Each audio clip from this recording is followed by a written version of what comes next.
And then I can have it a little bit away from my face. Perfect. Welcome to stream.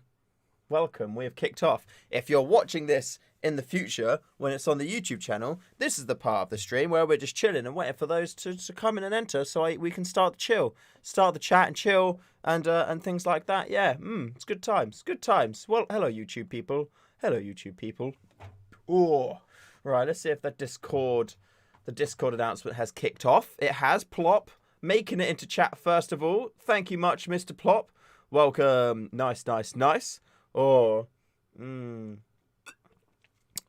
hello, SMF Airsoft. What's up?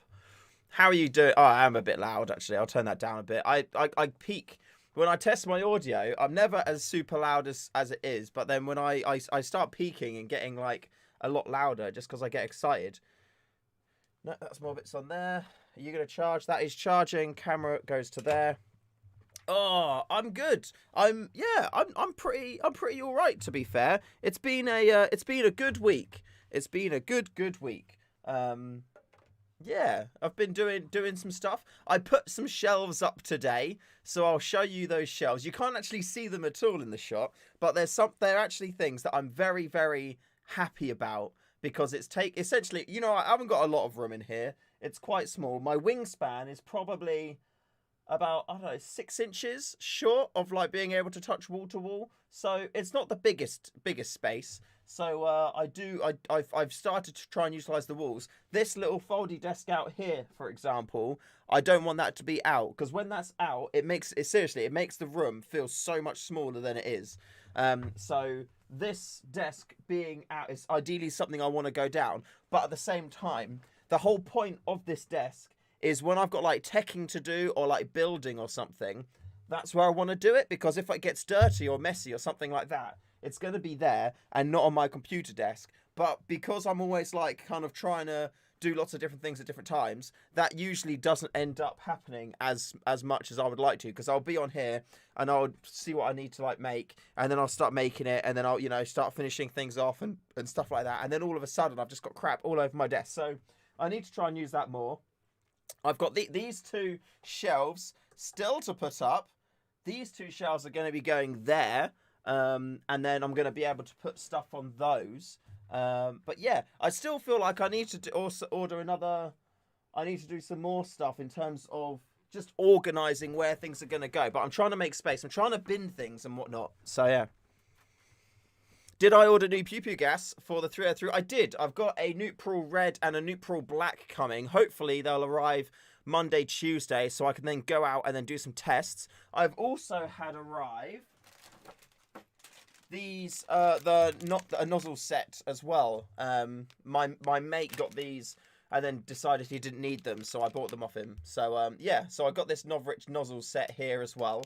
But what I'm more hoping to do with these is I will put them in the 303 once I've done the video testing the different gases out and seeing which gas I find is good, especially for like the, you know, the temperature of the day.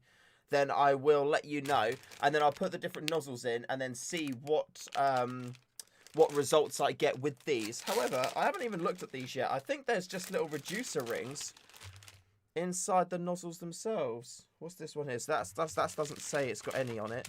Is there any? Yeah. So if I show you this, essentially, if I come mega zoom, if I go there, you see there's the nozzle and there's nothing in it. It's just a little black hole, okay?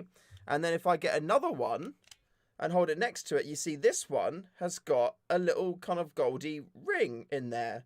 And essentially what these do is these will reduce the power output. So this one with no nozzle will be full power, and these ones with the smaller nozzles will be less power, I think. No, is that right? 2.7. Yeah. 2.7, 2.3. Yeah. So the smaller they reduce it. So if you wanted to, I'd imagine that you could get these nozzles, and then you could remove the little reducer that's inside, and then you'll have it full power, full power. And on the other side of it, you may be able to, if you want this one more powerful, you may be able to draw that out and make it bigger. But I don't know. But either way, I've got these. My Tokyo Miruri Mark 23 isn't feeding well at the moment, and I'm hoping if I put in one of these, then that could potentially fix the issue. So that's something I need to look at. But yeah, so that's a little sneaky peek into a video for next week, or 2 videos for next week. We'll wait and see. I don't want every video to be based on the SSX 303, but at the same time, it kind of is in my favor to do that because it's such a like a popular topic at the minute. But I do want to try and, you know, do a mixture of videos and things like that. So yeah, that's what we'll do. What's the best way? I mean, if I move the webcam, I could probably webcam around the room to show you what updates I've done.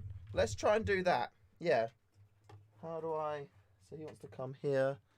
Is that caught on a wire now? Is that caught on a wire? That is caught on a wire. One sec. Here we go.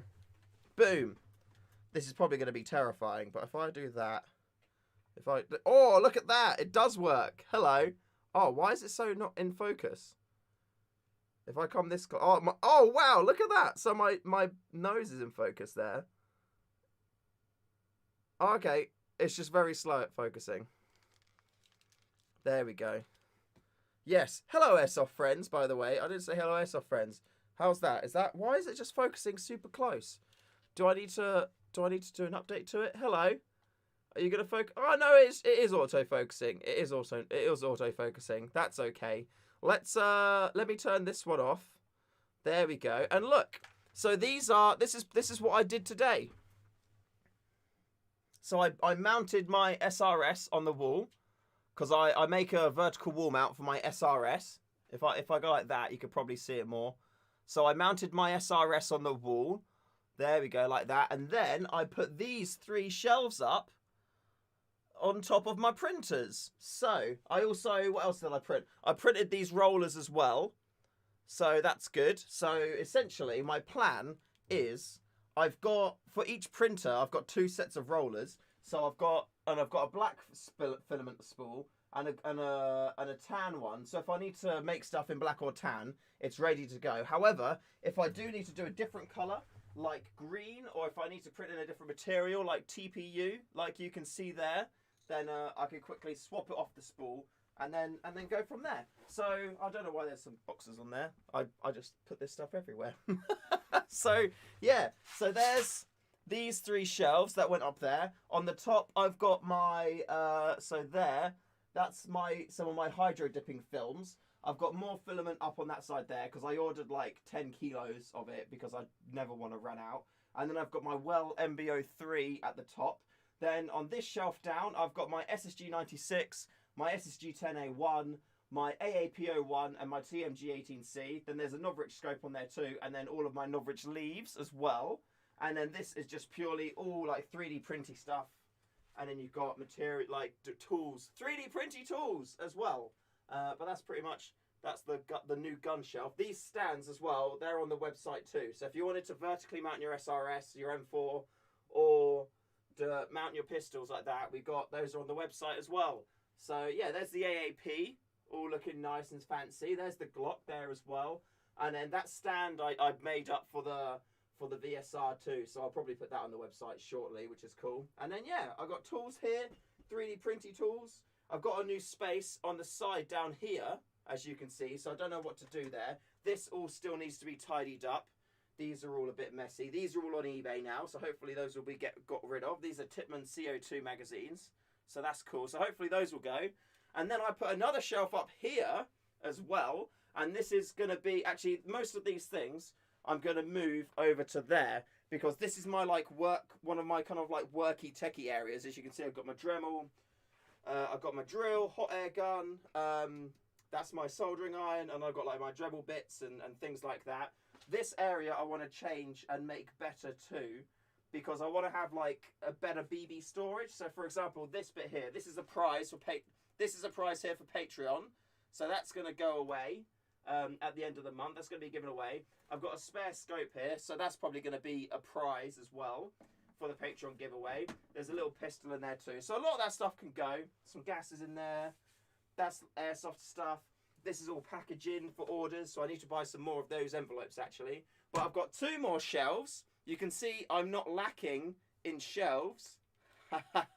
Not lacking in shelves. And these 2 shelves are going to go on the wall there. You see that? So that's going to be where those two shelves will go. One about where that hand is, and then one about where that hand is. And then my plan is that I can put stuff on them, because I've also potentially I'll move some of this. So this is all behind my monitors. You see I've got some Magic the Gathering decks, because Magic the Gathering is sick. I've got a Rodimus Prime, or Hot Rod. I don't know why they call him Hot Rodimus, because he's either Rodimus Prime or he's just Hot Rod. So I've got Hot Rod there, some League of Legends stuff, and then some, you know, some other things down there. You know, check out your fandoms, but it's all, again, it's messy down there too. So I'll probably put the shelves up here, put some of this stuff on those shelves there, and then that can be storage for other things. But I'm not too sure exactly what that is yet. But yeah, there we go. I've been busy. I've still got some more guns down here too. There's my 303, which is cool. So I'll be doing more tests on that with the different valvey bits and the different gases. Then I've got, there's my M4, my Crytek M4, which I need to do a little bit of playing with. I'm fairly certain it's fine, but I did some teching on it not too long ago. So I need to just make sure that that's, you know, actually shooting right, because I'll be using that on the 29th. And I don't really have a backup plan if that's not working. So, and then this is a Spectre Arms SA-E18, and I'm selling that. I'm planning to sell that. So he's just being like, you know, chill in the corner for now. So yeah, if anybody is looking for that, then let's do that. Sniper Buddy Fabby, give me a quick rundown on your lighting setup. So I do have, so that softbox behind me, I don't actually use really much. If I'm doing some product photography stuff, then I will do. Let's go back to this camera, because it's infinitely better. So I've got that camera softbox up there, actually, and then I've got that softbox there in the corner. So there's the camera there. That's my webcam / main camera that I use to make all my videos on, as you can see. Boom, all looking all nice. And then I've got my big old softbox there, just single point lighting. And then I've got my room lighting, which is all nice and pink. And they kind of go in all areas of the room, really. But that's pretty much it. That's pretty much all the lighting setup I do. I have got my window as well, so you get some light coming in there. But I'll record some of my videos at, like, you know, silly o'clock in the morning, where, you know, outside light isn't really too much of an issue. So yeah, it's quite funny, really. My lighting mainly just comes, well, pretty much everything just comes from that one softbox. And the way that I'm trying to, the way that I want my lighting set up is I don't really want me affected by the color. So the lights on the top there pretty much color the room the pinky color, and they're all on my Google too, so I can tell Google to change them if I want them to. And I'm coloured, I'm just white. I'm nice and, you know, flatly lit on the front. And because my camera is here, I can have my lighting slightly offset to the side over there. And then when I'm talking to the camera, I don't really have any, I've got a little bit of shadow on this side, which is quite nice because I prefer this side of my face. So it's all kind of set up so you focus on the area of my face, which is my favorite, or in my opinion is the better side. Oh, there you go. But yeah, it's pretty simple. I mean, I have got a couple of green, if I point you up, actually, I don't really use these anymore, but I have got backdrops there too. So I've got black, white, and green, and they're all on rollers at the side there. So if I want to, you know, if I want to do a backdrop for whatever reason, I can do that. So if I wanted to, like, oh, that one's not really working. Oh, no, it does. I shortened these recently, so I've not actually used them for a while. There we go. Oh. So if we wanted to suddenly chroma key ourselves somewhere else, then we can do. Hooray! But I don't often use these at all. It's more only there as a just in case scenario. And if I did want to do that, then the other softbox I've got, I would probably put over in that corner there, and then that will evenly light me all, because this webcam is pretty naff. But then if I use the other camera, you can see I'm not really covered at all by the green screen. But I do have another green screen there, which you can see like that. So I have got another green screen there, and I have the stands for that down on the side, but I don't really, it's just a faff. And, you know, I've tried to make the rest of the room look cool, so I don't have to put a green screen behind me, because, you know, sometimes I'll want to look like I'm in space or something, and that's fine, but not all the time.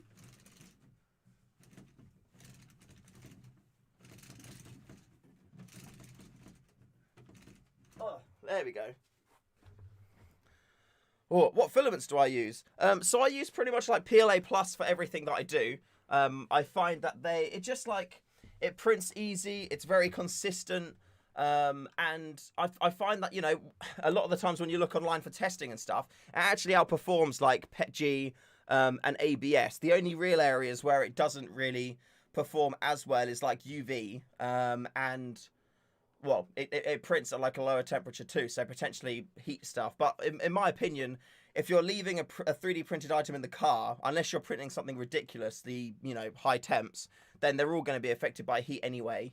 And, you know, UV, I don't really feel like is too much of an issue because, again, you don't really, the stuff that we're using in the field, we don't really see them too much. You know, they're not really out in the sun a lot. Most of the things you'll have will be like on your rigging, which will then go back in your bag and then you put it in your house. So if I was making stuff that was going to stay in the woodland a lot, then for sure, you know, then I'd update that. But it's, you know, PLA Plus, it's a fantastic material. It's got all the benefits of ABS apart from the UV, although it is better than regular PLA, but it prints super easy too. So that's what I use.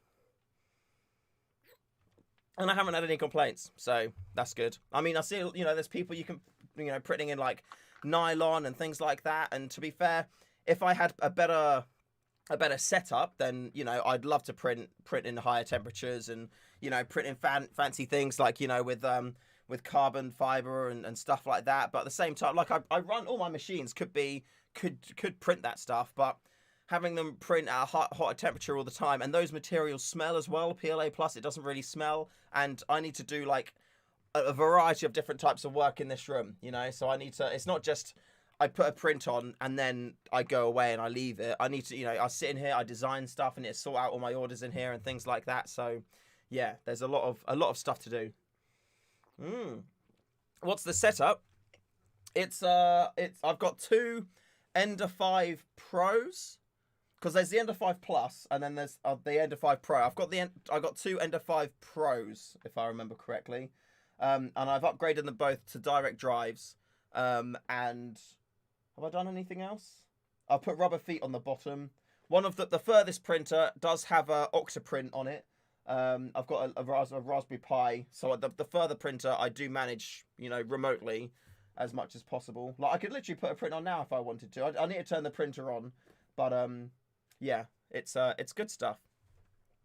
I have a highly upgraded Ender 3 Pro. Oh, sick, Francis. That's cool. I used the Ender 3 is such a sick printer. Like and the Pro. I think they've done the Plus now as well. There's a lot of varieties of the Ender 3, and that kind of spawned so many other different designs as well.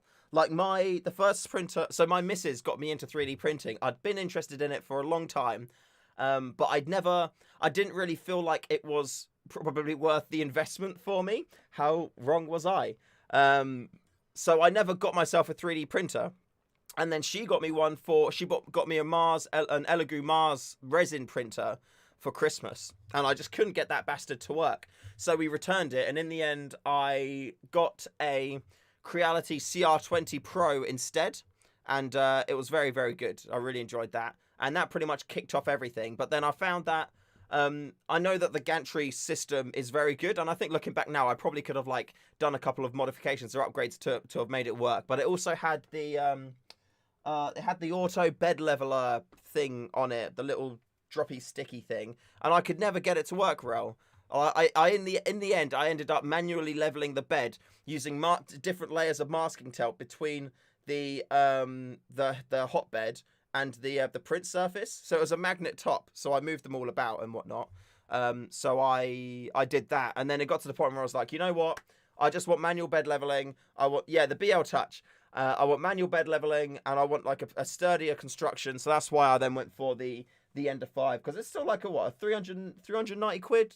It's sub £400 as a printer, and I was running one of these with the CR20 for a while, and in the end I was just like, I just need to get another one of these. So I sold the CR20 and then bought another one of these. But the setup I've got now would allow me enough space to have another printer on the end of this table-y type thing. So I need to tidy this up. I don't need one yet. I don't need one at the moment. If I manage my time well and the printers well, then I'll still be able to manage everything that I've got here. Yeah, that is actually, if you've got an Ender 5, I would recommend doing this little upgradey thing as well. If I go to here, you'll see the top bar, this bar here is lower. Usually it would be at the top, but you can download this little STL here is available online, and my days, it's so nice. So very good. So very good. It just means that, you know, when the bar is there, you can't actually see what's happening with the first layer, and that's something which really frustrates me. So yeah, little things like that I'm very up for. But I would like to, there's a screen on the side of the printer. There is a mod that you can get to put it in the front of it, because it takes space up being on the side. And I don't really like that. But then again, if you're having the printers next to each other, you need to have the space anyway, because you've got the like the y-axis moving forwards and backwards. So you do need to be aware of that. But I might move the screen, or measure it first of all, because if there needs to be that much space anyway, then fair. But I might make a bracket thing that just sticks out from the side of the printer, so I can just push the other printer against that, and then that's the perfect space. I don't want to attach them together, but if I can push it up against it, then that would be lovely. Oh, there we go. Sorry, I'm just chatting away. I'm just talking. Oh. Middle dudes rock. ZX Fox. Hello there. Well, hello you. Hello, Airsoft friends. Lee Hutchinson. What Norwich leaves would you recommend for the UK? So, I have, on my SSX 303, I've got a prototype item which I'm working on, which I think is coming on quite well. And I've got each one of the leaves that I've got from them already. So these are the emerald, I can't remember what they're called. I've got LC1s and LC2. I think these are the emerald LC1 leaves, and as you can see, they look really nice. And for summer and stuff, I think these are going to be really good. I'm a bit naff at this kind of information, by the way, because I'm in no way a ghillie crafter. This is the first time I've been playing with doing stuff like this. But I actually, tomorrow, a video is going live of me crafting. I'll give you a little preview of that, actually. I'll give you a little preview, because I'm very proud of this. Very proud of this. So I've showed off the boonie I had before, and I actually crafted this week, and this is what tomorrow's video is going to be. Oh, I just pulled off some leaves there. Let me put those back on. Where are you, leaves? Oh, there they are. Cool. Boom. There we go. Cool. So, this is the boonie that I crafted. Look at that. What do you think? What do you think of that? I feel like that's okay. I do a lot of tests, or I show off a lot of tests in the video tomorrow. So I think that's going to be pretty dandy, and hopefully you'll quite enjoy that. But yeah, this is I crafted this. This is the Norwich boonie Gen 2, and it's using the LC1, the LC2, and whatnot. If I quickly, here you go. So can you see that? I did show off a little bit before, but this is my SRS wall mount. And it actually does like connect into the magazine release as well. Oh, the camera's going mad. So if you want to take it off, you just do your mag release, and then boom, pull it straight off the wall, just like that. Come back down here, camera. Oh, so I'm thinking this boonie will fit quite nicely, and it doesn't get in the way at all. You can see, like, my eyes, I've got plenty of eye vision when looking down. So I quite like the boonie, although I am getting... What am I getting? The full ghillie suit, the Norwich ghillie suit, should be arriving this week. So I'm excited about that. Oh, yeah, very excited about that. I do need to take this scope off too, actually, because I'm not going to be using the SRS for a while.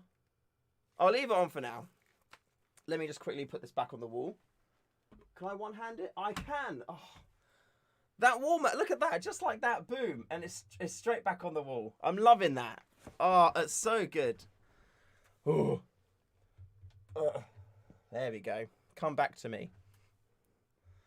There we are. Nice. So yeah, this is the Norwich boonie all crafted up. It's my first time crafting, and I feel like it went all right. There is a bit more brown on this side, so maybe I can swap one of these brown leaves for like the greeny one. These are the lime. Which side is it? I can't. So these leaves here. These are I think the LC2 lime, if I remember correctly. There is a little bit like a little bits of the like this, the raffia, which oh god, there we go. A little bit of the raffia is coming in front of my eyes, but yeah, I'm quite happy with that. Oh, it's very good. Oh, let me swap that hat though. Whoa. Do I make other wall mounts for that? Yes. There's Glock. I do Glock ones, which also fit the AAP. What else is on there? There is M4 as well. I've just finished making an MP5 one for a customer, so I can add MP5 ones to the website. I should have taken pictures of that before I sent it, so I'm gonna have to make that again as well. Yeah, there's quite a lot of stuff on there. If you go onto the website and just search like mount or something, it'll come up for it. Are you gonna climb the tree? Those look like upper tree leaves.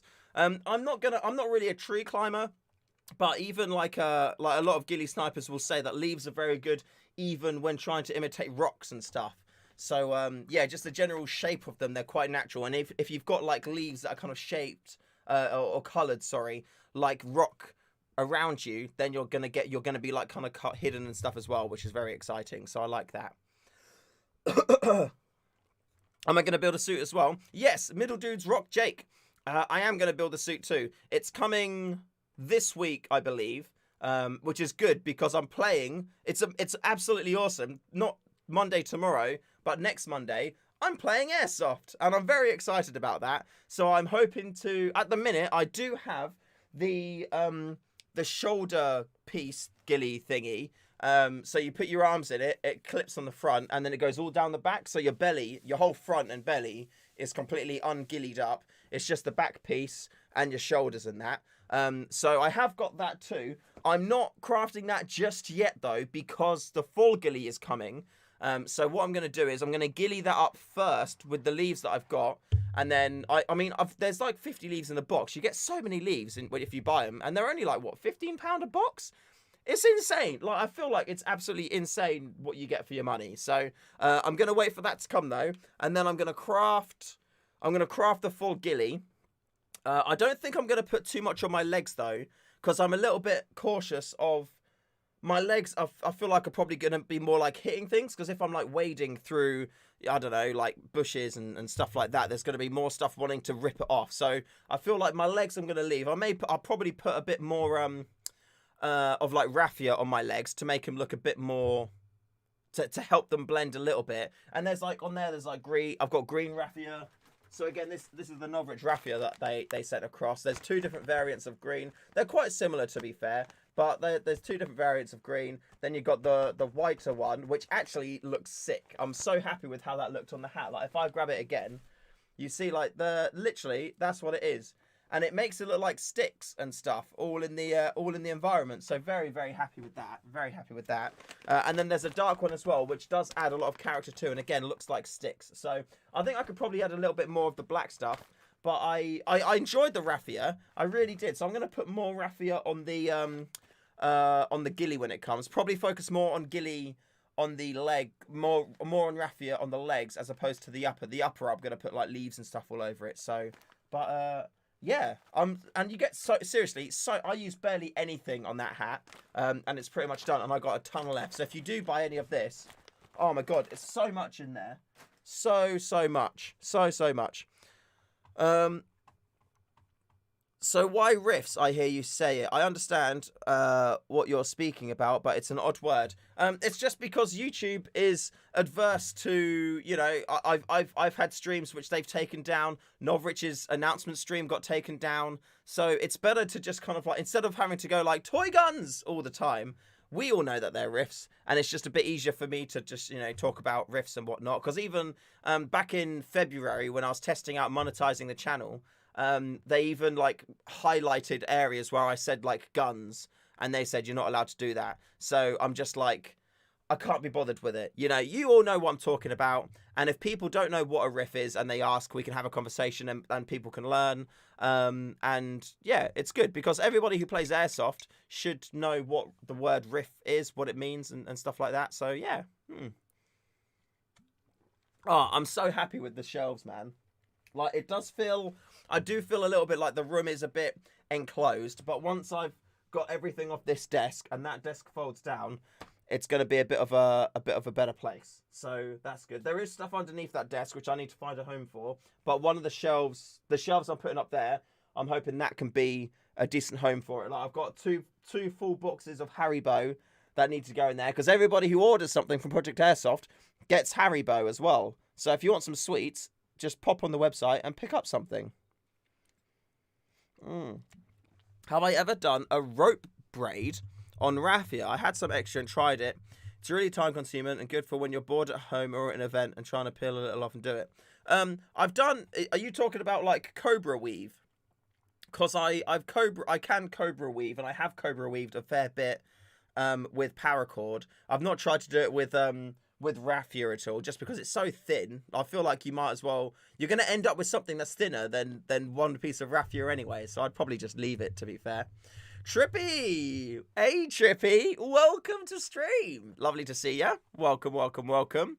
Thank you, Rooker, as well, in the choice of drink. It's just chill, you know, it's just a few little chill beers. That's what it is. It's just a few little chill beers. What leaves are on the SRS? So the SRS has got the Novrich multicam rifle wrap on. If I just get it down again quickly for you. Oh. So this is literally, it's no leaves or anything like that. It's got the Novrich multicam rifle wrap, and the webbing on there, it is compatible with the Novrich leaves. Have I got a?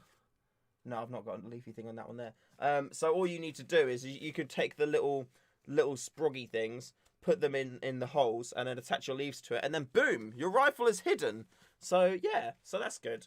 But I like this. I think it looks good. In the test, I did a video this week actually, or last week, comparing the amber one, which I put on my SSG-10A1, to the multicam, and the amber one came out on top all the time. However, I think that, you know, if you want to craft one, then maybe get the multicam. But if you don't want to craft one, then the amber is definitely the better option. Although, to be fair, if you want to craft one, you could probably just get the amber one anyway, and then craft that. So, yeah. Do I have the scope ghillie? I do not. Oh, my days. I do not have the scope ghillie, no. What's going on here, then? Ooh. Blimey. Yeah, I don't have the scope cover, sadly. So it does, like in the room, if you had a quick look, you wouldn't see the scope on there. You just see like the rifle. But to be fair, again, as a base, I think this one is much better as a base. If you want to craft it, then you can do. The material is super strong. The leaves are on super strong, and they're cut really nicely as well, to be fair. And the good thing with the wrap is, look how 3D the leaves are. It's not like they're just on there and they just fall down. Like, they actually are, like, you know, coming up and away and things like that. And that's literally just out the box. That's not messing with it or trying to bend them manually or something like that. That's literally just how it comes out the box. So in terms of like already being 3D, it does the job really well. One of the only things I noticed with it is that there's a lot of elastic off the edge of it like that. So once you tightened it up onto the rifle, there is a fair amount of elastic. But at the same time, all I've done is like kind of bent it around my scope just like that, and boom, it keeps it all in place and it's out of the way and it doesn't affect anything. So yeah, it's good. God, look at Heath, just showing off a scope. There's a rifle here too, guys. Oh, classic. So yeah, but I do like it. It does work quite nicely. But sadly, because I've got like, I do want to run the SRS a little bit, because I have rebuilt it since last time. It was a lot shorter, but I've since put the super long barrel back in again, the full 26-inch length barrel. So I want to run it like that just to see how it goes. Although I was talking to some snipers, and they were saying that they run their SRSs with like a 22. Not a 22. A 220mm barrel. And I'm like, that's so short. But then they started talking about how the barrel length doesn't affect accuracy. And then I'm like, but surely I feel like a super long barrel is going to be better than a not as long barrel. Although, I guess the longer the barrel, the more room there is for, see, look at that. And now it's just on the wall. Look how easy that was to display it nicely. Ah, that's so cool. Oh, I love it. That's the Novrich shoulder ghillie thingy, by the way, as well. But I am gonna craft that. but I'm gonna prioritize the full ghillie suit before I start crafting that, just because I'd rather have my full body covered up than just like the bits there. But at the same time, because I do stay prone a lot of the time, it may be better for me to actually just run that. So I don't know. That's the great thing about being able to try things off and seeing what's best, and then I can let you know what I enjoy. But I know there's going to be, if you're running a rig or something, then you'd probably rather run that. I don't wear anything on my front when I'm sniping. I just leave it in as, you know, like as is. How much for your SRS? To be fair, I had been thinking a lot about selling it, you know. I had been genuinely thinking about selling it so much, but I'm just like, there's just something stopping me. I'd rather I'm in the situation where I'd rather have it than not, and I don't think that I think that if I didn't have it, I wouldn't buy one, because I've got rifles already. And when I started playing with it, I had this whole idea that, you know, because I like to get inside bushes and stuff and play, like, you know, inside bushes, that if I got the SRS, I'm going to be much more maneuverable. And to an extent, that's true. But at the same time, the thing that I realized is that because I like to get inside bushes, when I'm inside a bush, because my barrel is super short, I'm finding myself having to like push through and crawl to the edge of the bush in order to be able to have a shot out of it. Whereas with like the SSG-10 and the SSG-96, I can get into this. It's trickier getting into the bush, but once I'm in the bush, I can just poke the barrel through and outside, and I can just sit nicely inside. So I'm safer, I'm harder to be seen, and I don't have the worry of hitting any sticks and stuff. So that's why I've gone back to putting the longer barrel on the SRS, is that, you know, it's bigger, it's heavier, it's going to be a little bit less maneuverable, but when I do get into a nice hide position, I can actually poke it out of the bloody bush, or, you know, it's going to be long enough where I can rest the edge of the barrel, or the outer barrel, the integrated suppressor thing that I've done onto a branch, and then that's going to support it and make me more accurate. So yeah, it's been a funny bit of a funny backwards and forwards with it. How long am I going to stream for? Because you're making a ghillie suit at the same time, and sometimes running. I'm going to be live for like 3 hours or so. I've been alive for about 40 minutes already, so I'd say probably another, like, I mean, I love these streams. I'd stay on all night, but at some point I have to come off and grab food and things like that. So I guess, like, you know, easily another 2.5 hours. Like, that's at least 2.5 hours. Tactile, will you ever stream on the field? By the way, this is my first ever live on your channel. Well, welcome to the first ever live. Every Sunday, I try and start them around 5 o'clock, but usually they start a little bit later. So I apologize for that, but I'm trying to make everything as much as possible consistent to start at or around 5 o'clock. Okay, so that's my plan. And I have tried it before. I did do a live stream of my head cam when I played at Rift Airsoft at Comsite 3, and it was from a friends seeing it perspective, because I just did it on like Facebook, I think, as a test, just to see how it went, because I don't want to like put any, like, you know, untested content out, because if, like, you know, frame rate was crappy or the video quality was bad, then, you know, I don't really want to bother you guys with that with a notification. So, and my friends liked it, and my friends' missuses liked it as well, but then for me, I think that editing is kind of a necessity. I was walking around a lot knowing that I was like live streaming, but also a little bit concerned because I had to carry my phone with me as well. And, you know, airsoft sites, they're all like in most random places. They're all like in the sticks. So actually trying to get a decent phone signal is quite difficult. So I was kind of playing with, in the back of my mind, I was worried about, you know, is it actually live streaming? Is it working? Is it not? And I felt it was necessary for me to be talking to the camera all the time to tell the viewers what was going on. And even then, when I watched it back, I wasn't really talking all the time either. So I think that there's potentially room for it. There is some things I'd like to do. So, for example, I'd like to have headphones connected. I'd rather do more of a like a Twitch style stream, or a Twitch interactive type stream instead, where, say for example, if I'm playing the game, you guys could like do a like donate or something, like whatever the lowest donation amount is for text to speech. So then you can then actively talk to me, because I can't see what chat is, but I still want to be able to talk to you and know what you're saying. So if there was some kind of way of like text to speech things and I could hear that, then that would be cool. But yeah, I think that there may be room. I think live streaming Airsoft is probably more, is going to be reserved more for events as opposed to like everyday gameplay, because I think it's just a bit boring. But I you know, maybe you guys watching it live, you'll find it more interesting. But when I watched it back live, I was like, oh, I'm really bored. But but that's just me watching myself play Airsoft. In the editing, I find it's you can add more of a story, you know, you can add more of a narrative then, and kind of like, you know, you can make it more excited and more interesting. And, you know, like in a live stream of a head cam, you can't see the scope cam, you can't see the BBs flying and hitting people.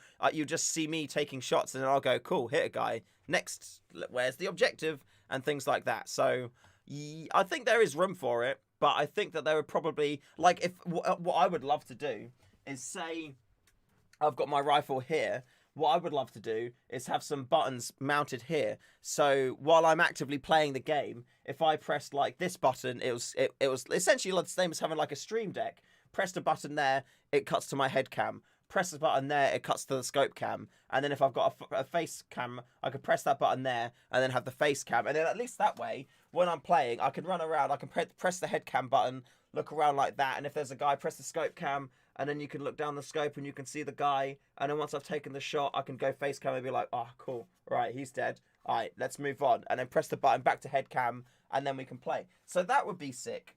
I would love to give that a go. But then it's just, at that point, I'd need to have a wire. I don't know if I'd be able to do a wireless. I may be able to do a wireless thing with it, but I need some people to write me some custom software. I need to get some custom hardware made up, things like that. And I don't know. I mean, I suppose I could have a wire going from my rifle into my backpack where I'd have, like, I don't know, batteries and a laptop and stuff, like streaming to Twitch, something like that. So that could be really cool.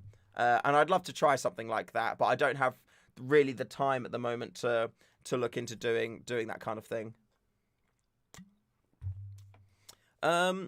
Tactile, where should I put my camera on my gun or on my helmet? I'm new to Airsoft.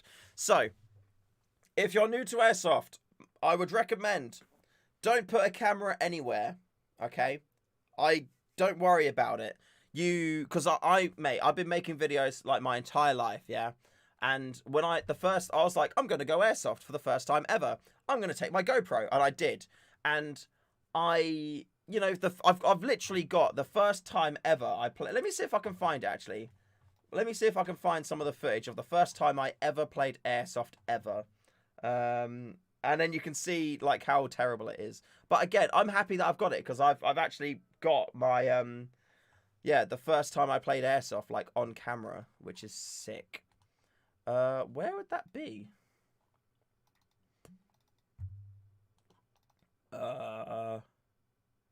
Oh, no, it's not in Project Airsoft. It's in my Stay Fresh shoe stuff. Hey, Mackenzie. Yo. My family's been doing it for years, but I don't know where to put my cameras. I've got so an A3. I'm hoping, fingers crossed, next week. But I don't know when it will be coming yet. It's not been dispatched, but I'm hoping it will be dispatched next week. So, or early next week, because I'd love to run that on the Monday. If not, then I'll be running the 303 once I figure out what gas I need to use for it. Very well, Mackenzie. I'm very well, thank you. All right, well, I just need to media. Is that one it? No, there we go. That one. Stay Fresh Shoe, YouTube. Stay Fresh Shoe, YouTube videos. 19. Airsoft Maze. Airsoft Gameplay Cov. No, 2018. Is it 2018? Yeah, 2018. Airsoft 1 is... Oh, no, that's Invicta. That's not the first time I airsofted. Oh, no, wait. It is the first time I airsofted. Oh, there's Smalls as well. Here you go. Look, that's Smalls Airsoft Tech. If you know him in the Discord. So this was the first time I played Airsoft. Oh wait, you can hear me talking as well. I just wear it over and grab. There's my rental G36C. I can't take my stock down. As everyone does. A lot of waiting around in this clip. This was at Delta Force in Hemel Hempstead, I think. Oh, there we go. So look, game started. I don't see why kids play with just a pistol. Why do people allow this to happen? I mean, I feel like I've been playing Airsoft forever. I mean, it's mad to think that I started in 2018. It feels like so much longer than that. Are we going to get to see the first time I ever got killed? See, look, even from my first game ever, I was more trying to be sneaky.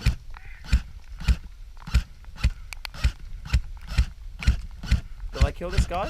I'm definitely not using the iron sights.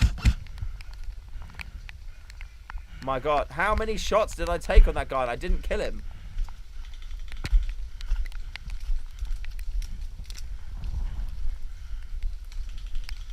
Blimey. Alright, let's come back to me. I'll see if I can find a bit more of a... Let's try another clip. I did mount my gun on the camera on my gun as well after a while. Oh, look at that! Look at the mask! Oh my God, those are such terrible masks. I was just wearing a hoodie. That was my rental ammo thingy that they gave me to wear. Oh my God, the mags, the winding mag. If anybody is using winding mags like that, put in chat, because everybody, you need to be better. Oh, if you're not using mid caps, you should be using flash mags. And if you're using windy mags on the bottom, oh my God, get flash mags, okay? They're like the same price, and they're infinitely better. Down this flank, because we got that bit there, we got these with this one. Oh, look, there he is. Look at that. Look how much fun I'm having. Oh. God, I'm having so much fun. This would make an insane gameplay. Maybe I should edit this into like a gameplay. Look at that. So I bought some iPro. God, look at that handsome face. I bought some iPro and it was the most dog shit stuff ever. It was absolutely gash, okay? Worst iPro ever. But I didn't even think about face mesh. I just bought iPro because my friends were just like, just get iPro. And I didn't even think about it. And now now when I walk into an airsoft field and I haven't got Face Pro on, I hate it so much. So this is me putting my camera on my Riff. Because I bought like a bike handlebar mount for it. 557. 558. Hey, look, there's my face again. Okay, so this is actual gameplay. Let's see if we can actually see a kill. See, this is the thing I found. When I started running with a camera on my gun, it was facing the floor the entire time. Oh, Rookhead! Hello to your 7-month-old daughter! Hello! I feel like I need to watch what I say now. Come on, Shoe! Oh! Oh, there we go. He put his hand up. Was I still shooting him with his hand up? Sorry, dude. Oh. Am I gonna get hit? No. Come on now. This is exciting content, isn't it? Hey, Umbry, welcome to stream. Oh, I got a kill. I legit got a kill.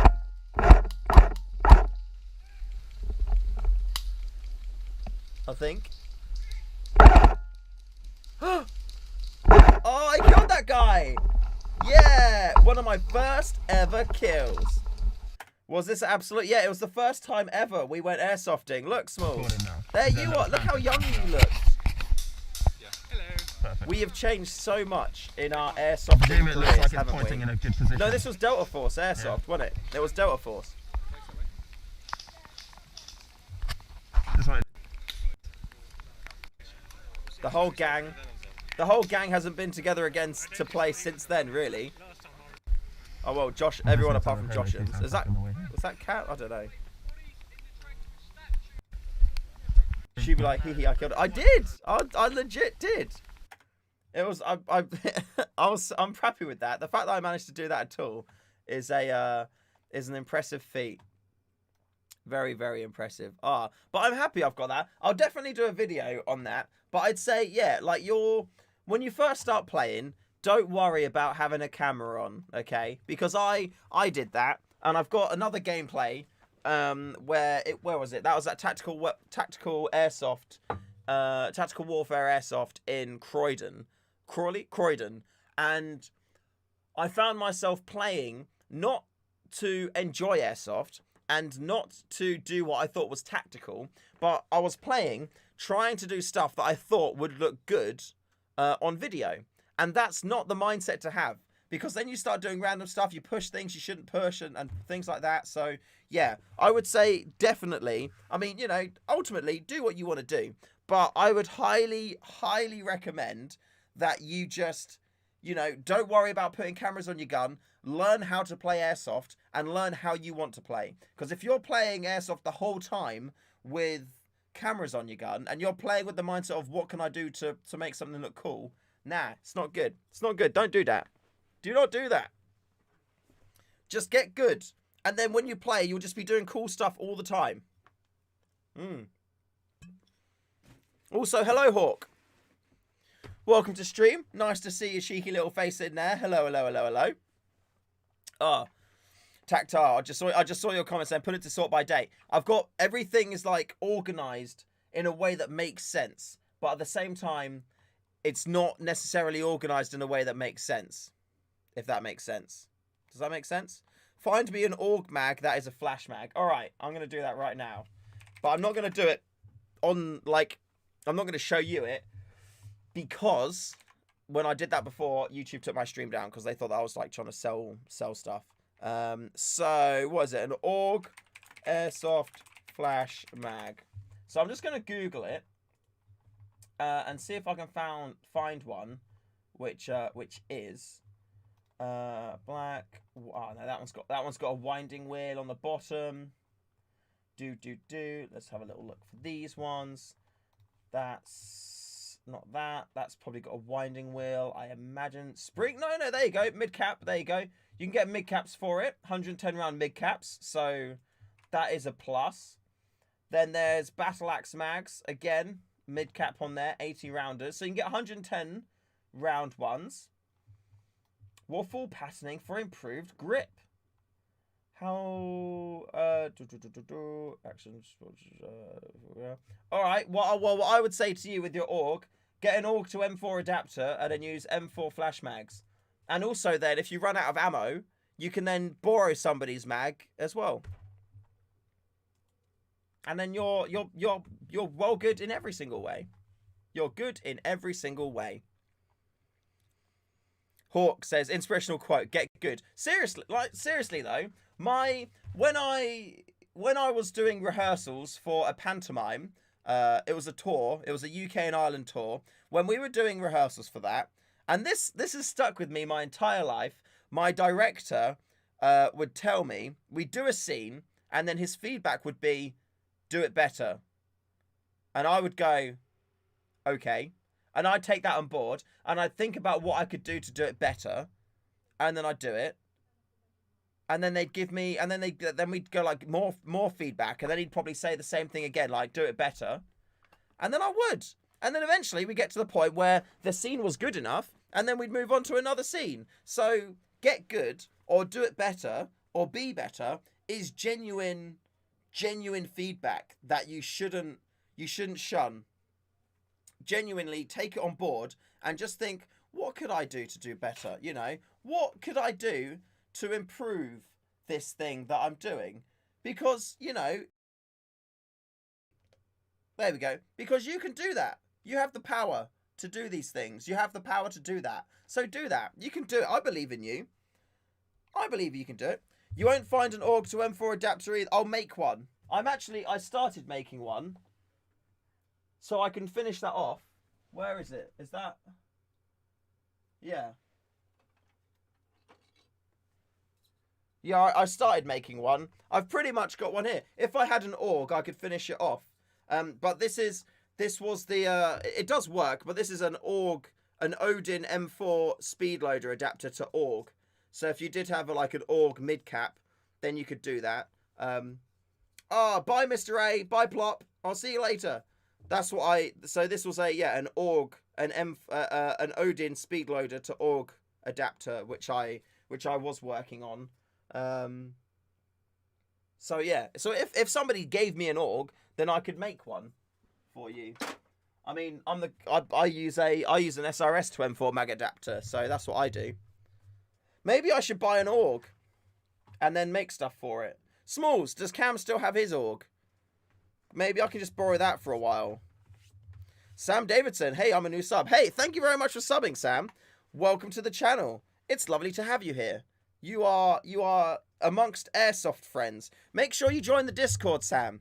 In the description of this stream, there's a link to the Discord. So join the Discord, dude. Join the Discord. I'm sure we can get it to you. Cool. Yeah, I'd be happy to make that.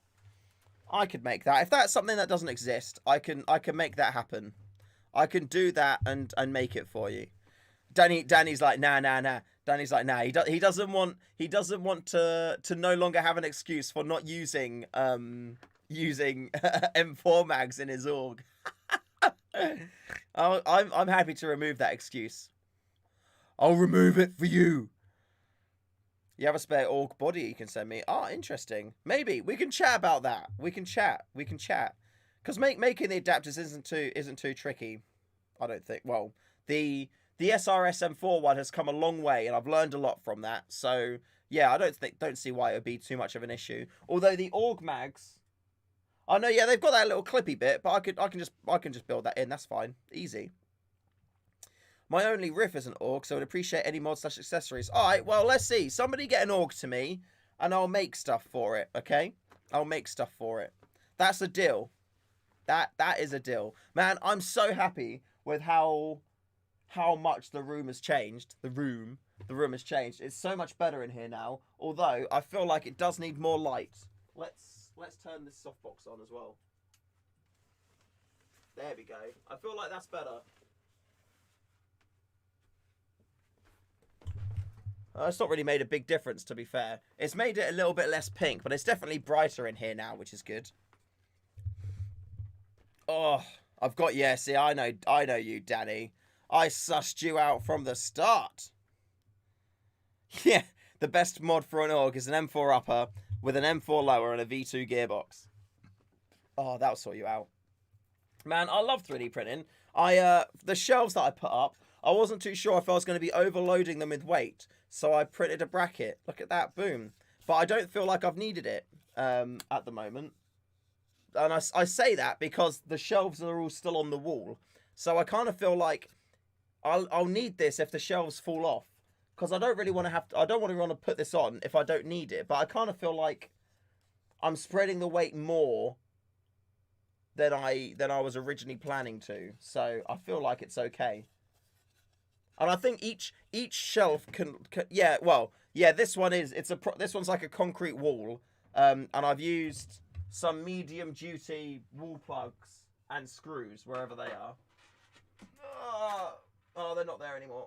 Where did I put them? Did I put them away? I don't know where I've put them. I put them somewhere. Yeah, I think I put them all away. I'm yes, but I saw somebody, they did a test on a plasterboard wall, and they lasted for 25 kilos, and then they destroyed. So I'm feeling like I could easily go up to like 15 kilos, and each roll of material it weighs a kilo, so I think that should be okay.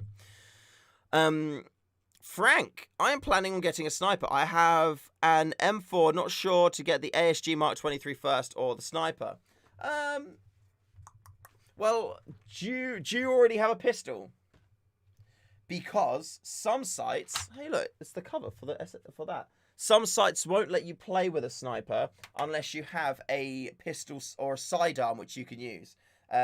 So it may be the case that you need to get both of them at the same time, or if you can't do that, then buy the pistol first, because then at least you can use the pistol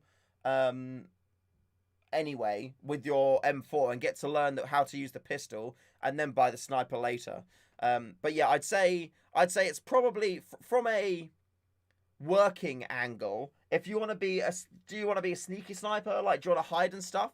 Because if you I think it's most days I'm playing as a sniper, I'll definitely have situations where people will be within my MED or my minimum engagement distance, and I can't do anything about it because I've only got a sniper rifle on me. And that's if I'm playing at a site which allows me to play with a sniper without a pistol. Whereas if you buy the Mark 23 first, you can use it with your M4. You can get to know it. You can get a couple of like upgrades and stuff for it, make it work really, really, really, really nice. And then you can go on from there. But to be fair, dude, you could, if it's your first kit that you're getting, you can get a. Let's say you're gonna go on Taiwan Gun, yeah, because it's the best place in the world. You can pick up yourself a STTI Mark 23 for about 40 quid, I think they are. You can get yourself a couple of mags as well. You can then also get yourself a Well MBO3 sniper rifle for £54. So already that's probably going to be just about. You have to spend at least 140 quid. So I would say a Well MBO3. And then buy Action Army magazines from a different website, the 50 round ones, because they are just absolutely great in that sniper rifle. Get an STTI Mark 23 and get like 2 extra magazines from the website, and then that'll give you enough to be able to put in an order. And I mean, to be fair, it all depends on your budget. Like, if you were planning on spending like 200 quid on a sniper rifle, I would say if it's your first sniper rifle, buy the STTI, 2 extra mags, and the Well MBO3A from Taiwan Gun, and then buy 1 50 round Action Army magazine, and then boom, you'll be set. You'll be absolutely set. That's what I would recommend, because then if you wanted to, you can either upgrade them and make them better, or I mean, what I did with my first Mark 23, I got the ASG one, and then I upgraded it. And then when I got my TM one, I just moved all the upgrade parts across over so I could have the better built pistol. And that worked really well for me. Worked really nicely. So yeah, I'd say that's a good shout. Definitely, I'd say get the pistol first. But depending on your budget and where you buy them from, you may be able to buy everything at the same time. So next week as well, or it should be Tuesday. You're welcome, Frank. On Tuesday, I bought 2 new scope cams. I got the Runcam Scope Cam 2, a 40mm one and a 25mm one, because I want to replace my Scope Cam 4K. So even though this thing smashes it and does really, really, really, really, really well, because I'm going to start running guns like the AAP and the SSX 303, I want to try and start getting as lightweight as possible. And with the Scope Cam, the Runcam Scope Cam 2, you get about 3.5-4 hours battery life out of it. And that's something which I'm like, that is awesome. So what I'm doing is I'm updating my Scope Cam. I want to get a 25mm one, because with the AAP, I plan on, using that as a, either as a sniper kind of primary, as a small form factor, lightweight type thing, and, semi-quiet.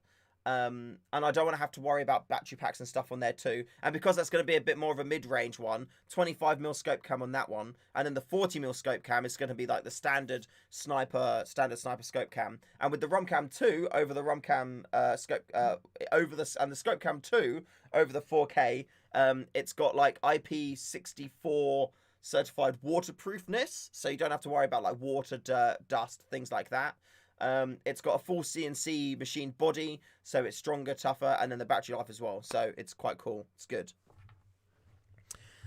You saved me from buying a new scope cam, but there was no way I'm paying $29 for postage for on the 3rd. So I'm just gonna use my GoPro. Yeah, like, dude, I think you can pay nothing and get it in like 4 weeks. You can pay, what was it, like 10, and then you'd have it on in like a week, in 2 weeks, or you could pay 30 and then you'd get it on in a week. Whereas I wanted to have my cameras as soon as I could do.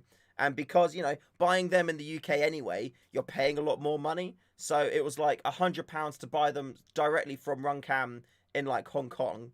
Or if I was going to buy them in the UK, it was going to be like £150. So I was like, yeah, I'll buy the cameras both for £100 each, and then an extra $30 on top for postage. That's fine.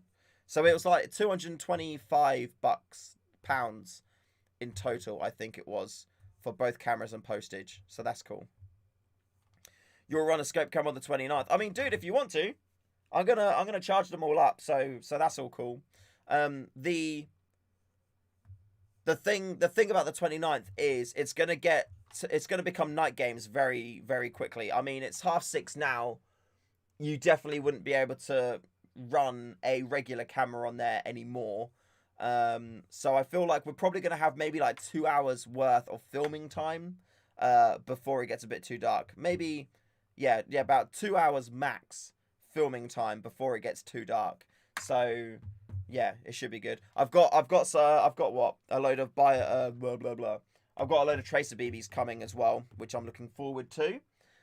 So yeah, we'll see how it goes. I want to try running my SSX, the 303, with the tracers in as well. Put the cheeky old tracer unit on it as well. 1200 lumen torch and tracers. Oh yeah. Just got back. Oh, I got first cam coming too. Scope cam 2. Nice choice, Flying Ferret. Which lens did you have? Which lens did you order, Ferret? And Sam, do I have night vision? I do not have night vision. No, sadly not. No, I know Nov does. I didn't add any. I didn't add any to my order because I was like, I'm gonna sort it out. Like, I'm gonna sort it out. So we'll see. It was all. No, the reason why I didn't ask is because I didn't think they were gonna come in time. That's why. So I reluctantly bought the gas and tracers from Patrol Base. So we'll see. I think they've been dispatched. I'm not too sure. I hope they've been dispatched. That would be super handy if they have been. I don't have a ton of money, but would any of the Norwich guns be overkill to start with? Because I really want to start with an accurate gun to start with, so I can hopefully get better faster. What's your experience so far, Alex? I know, Smalls. I know. I know. It's because Amazon was going to be so much more expensive. They were literally the cheapest one I could find. Oh, okay. So in that case, Alex, I mean, to be fair, I've got like a perfect starter rifle. I just need to sort it out, and then I'll be selling it. It's in that box there. It's in that smaller box there. Oh wait, if I move my feet, there we go. This one here, I've got a perfect starter rifle in there. So I bought it. It hasn't been used before. It's got a slight gearbox issue, I think, from factory. So I recommend to everyone, start out with a cheapo M4. It's kind of like a disposable gun almost, but the point of that is to learn, you know, first of all, do you enjoy playing Airsoft? And also to learn what your play style is. Because if you're running with like an M4, you have the option to put a longer barrel in, change the spring, change the gears and stuff, and run it more like a DMR if you want to try sniping. And if you find that you're more running and gunning, you can shorten the barrel if you want to, put a shorter handguard on there, and then you could run it like a CQB beast and, like, you know, again, change the spring, change the gears, change the motor, and give it a high rate of fire, something like that. Sub £50. Oh, I was planning on selling it for 80. So close though. I mean, it's pretty close. I mean, you're not really going to get anything usable for sub 50 in the UK anyway. So £80 is what I'd be looking at for that one there. So if that sounds good, jump on the Discord and drop me a DM. If you join the Discord in the link, my name is in the right thing at the top. Click my name and then you can send me a message and then we can have a chat and I'll prioritize getting that sorted out. Just because I've had it for ages, and in the box next to it as well, in that box there's another M4, but that would be about 150 quid, something like that. So it's not as, I wouldn't recommend spending that much, because then you're and in that, on that gun as well, it's more of a solid metal construction, so you're a little bit less, if you wanted to shorten it, it would look weird, whereas the other one on there is much better. So yeah, drop us a message and I'll get that sorted out for you. Also, a cheap M4 or whatever becomes a backup or a loaner when you get something better. Exactly, Prime. Exactly. Yeah, it's good to have backups and whatnot. I don't actually have one at the moment for my Crytek. When my Crytek M4 stops working, I'm pretty bummed. Although I could keep this one. I could keep this, but I don't. I'd need to change it to being rear wired, because I don't like the fact that the battery is in a little PEC box at the front. So I don't know. I haven't had a lot of interest in this one yet. So if you're interested in buying this, a Spectre Arms M4 little stubby thing, then let me know. But yeah, maybe it's better if I just, I don't know, if I keep it as a spare, like rear wire it, maybe put a Titan in it and then keep it as a spare. Maybe that's a good shout. I don't know. It's so tricky. But yeah, I'm going to remove this PEC box. Maybe if it was on the other side, it wouldn't be as annoying. But I kind of feel like, you know, it's a bit of a pain. So yeah, I don't know. Maybe we will. If I have like no interest in it for another like a week or so, then I'll keep it. You can make it a beast. Could you, Smalls? Will you do it for free? What do you want? I'm looking for CQB. I think I was selling it for £100 plus postage. So if you're interested in it, Will, as in William Holmes, not Smalls, then yeah, it's just like £100. Boom, done. Although plus postage, so it'd probably be like £110 in total, 115, something like that. But yeah, it's I've taken it with me to a site, but I've never actually run it.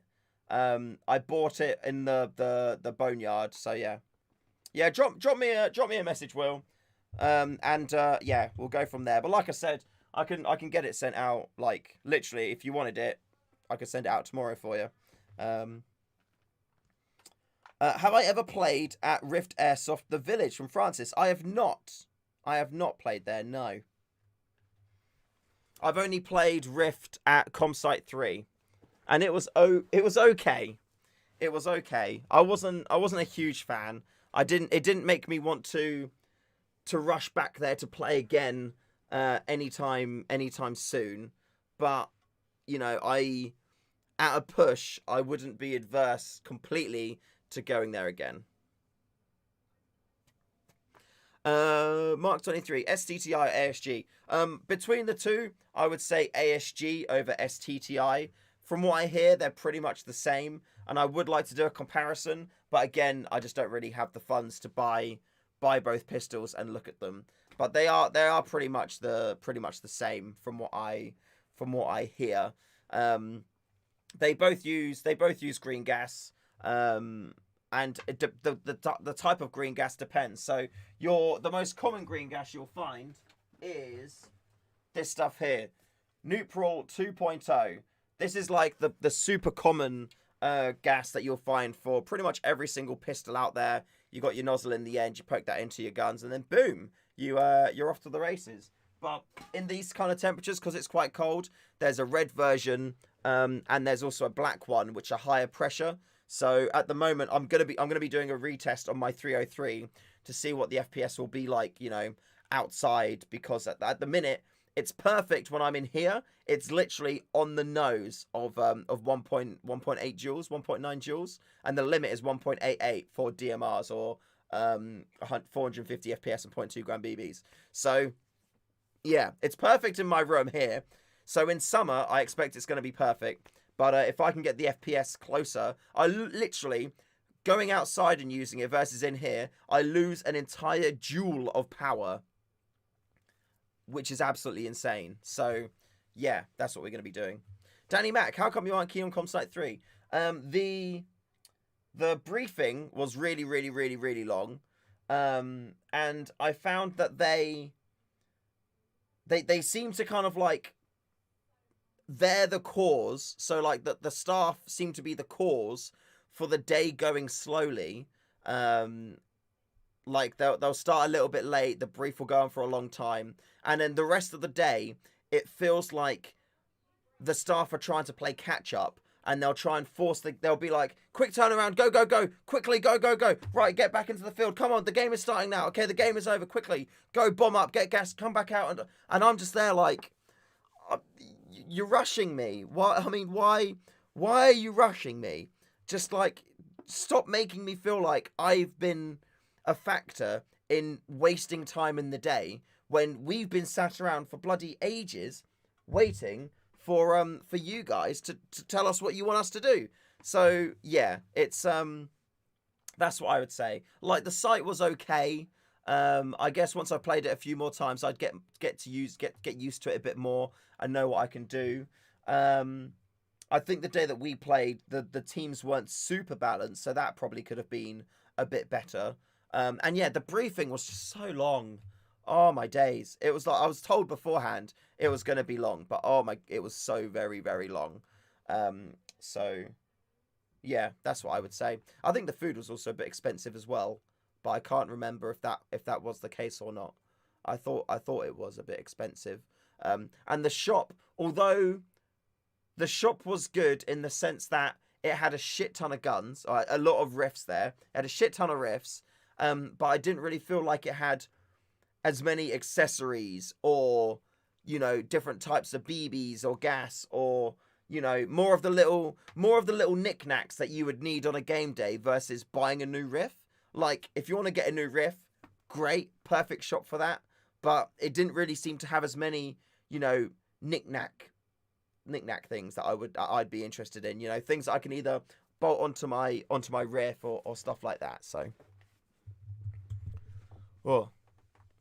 No, the UK isn't airsofting yet. It will be a week tomorrow. So on the 29th, Airsoft becomes a thing again, which is very exciting.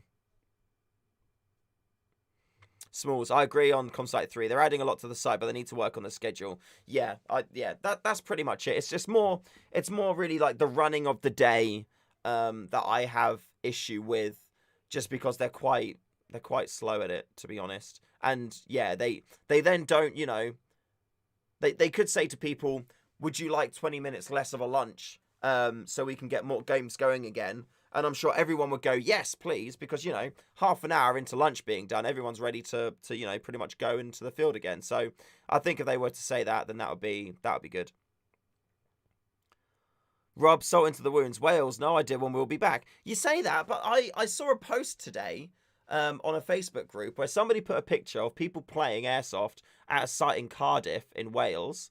And apparently it's, if it's local, Wales is now open again for local trips. So if you're playing a little bit, if you're playing or want to play somewhere localish to you, then it should be okay. So I imagine maybe you're just not close enough to sites, and that's probably the issue.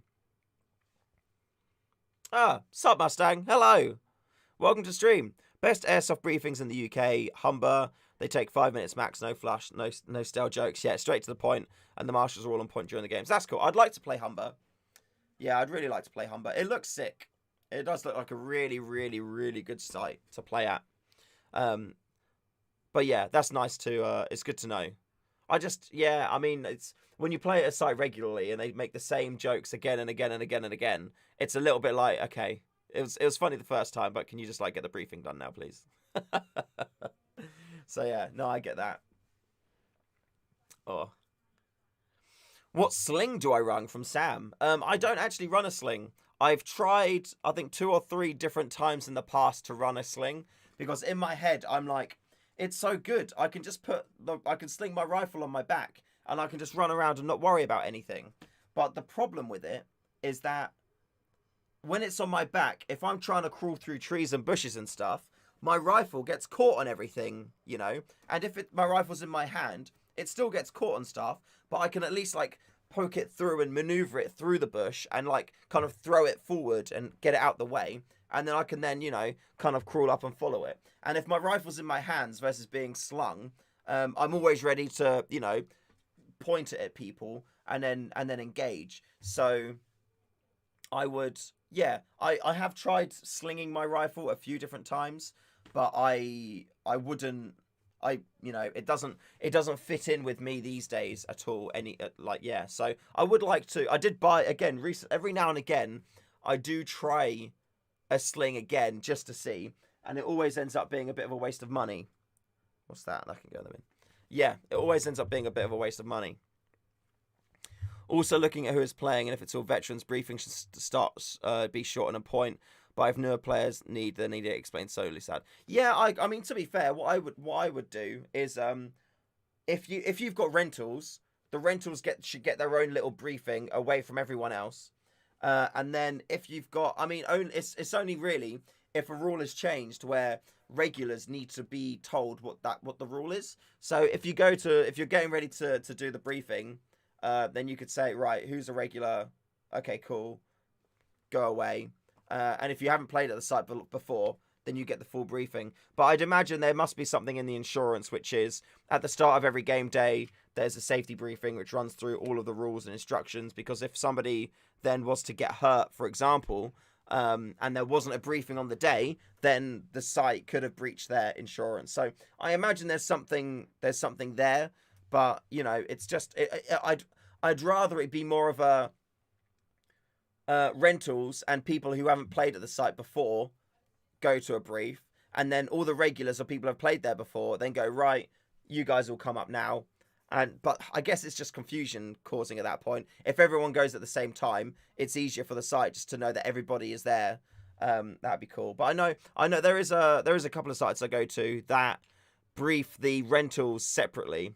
So they'll give the rentals their like pre-brief, and then everybody then goes to the main brief where they talk about everything else.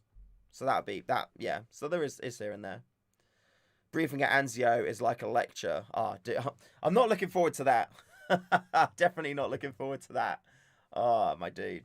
I just briefings are just so long, and like it's when they're long when they don't need to be. Like if there's genuinely like stuff that they need to cover, like there's a cliff over there, don't go in there. There's an electric fence there, don't go over, you know, don't shoot over that corner. You can shoot through anything and blah blah blah blah blah, then that's like, you know, fair enough. But when it's just all just standard stuff and it's like it doesn't really matter, it's a bit like, I haven't come here to stand here and for you to be a comedian. Just get on with it so we can start going out and doing what we're meant to be doing here, you know? Alex Buckley says, I don't know if anyone has problems with the SSG 10A1 being non-adjustable because I don't want to cock that up. Oh, when you say being non-adjustable, oh, is it because the A3 is a folding stock? The SSG 96 isn't adjustable. Between the two, I think a lot of that comes down to personal preference. The SSG 96 is almost a kilogram heavier than the A1 and the A3. So it's if you're okay with the weight, then SSG 96 still a great rifle, shoots really really nicely.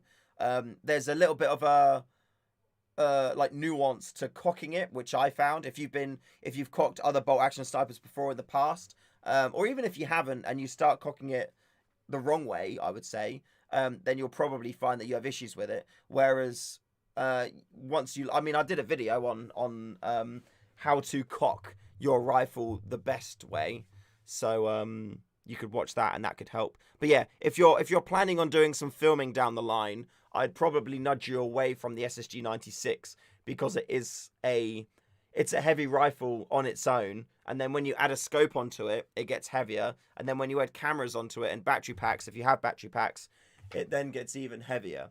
So, but it shoots lovely, shoots really, really nice. And I think the only other thing with it as well, the mag capacity is quite low.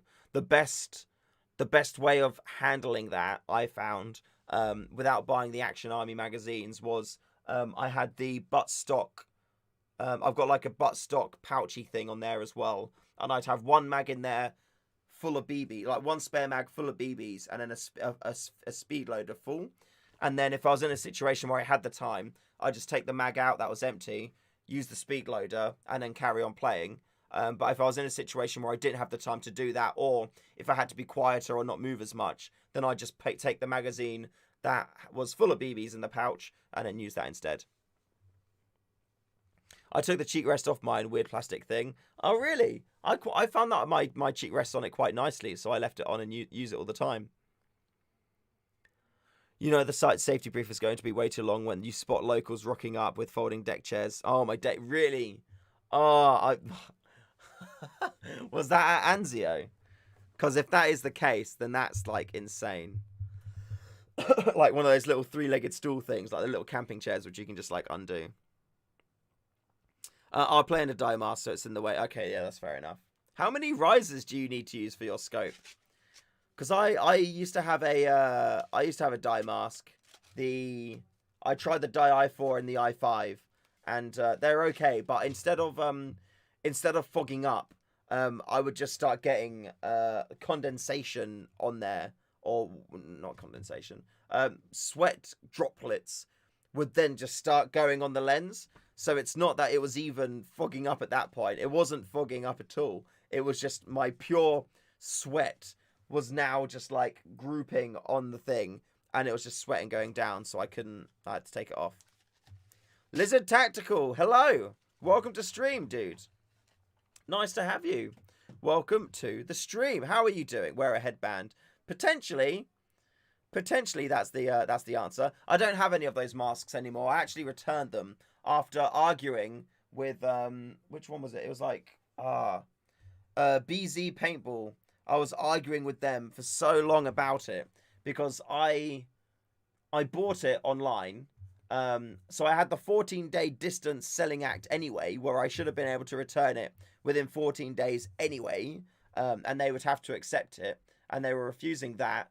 And then I was making the argument that it's not fit for purpose because it's designed to have an anti-fogging lens on there, and when I use it, it fogs up. So I'm like, what are you? How are you arguing this? Just accept the return. And they were arguing, and eventually they accepted the return, but only because the manufacturer said that they would take it back, so it wouldn't be at a cost to them at all. And I'm just like, you just lost lots of sales because I'm never going to come to you anyway. And I think they do have like pyro reasonably priced, but I'm just like, I've had a naff experience with you now because of this thing, so I am never going to buy from you. Why can't people just, be legit,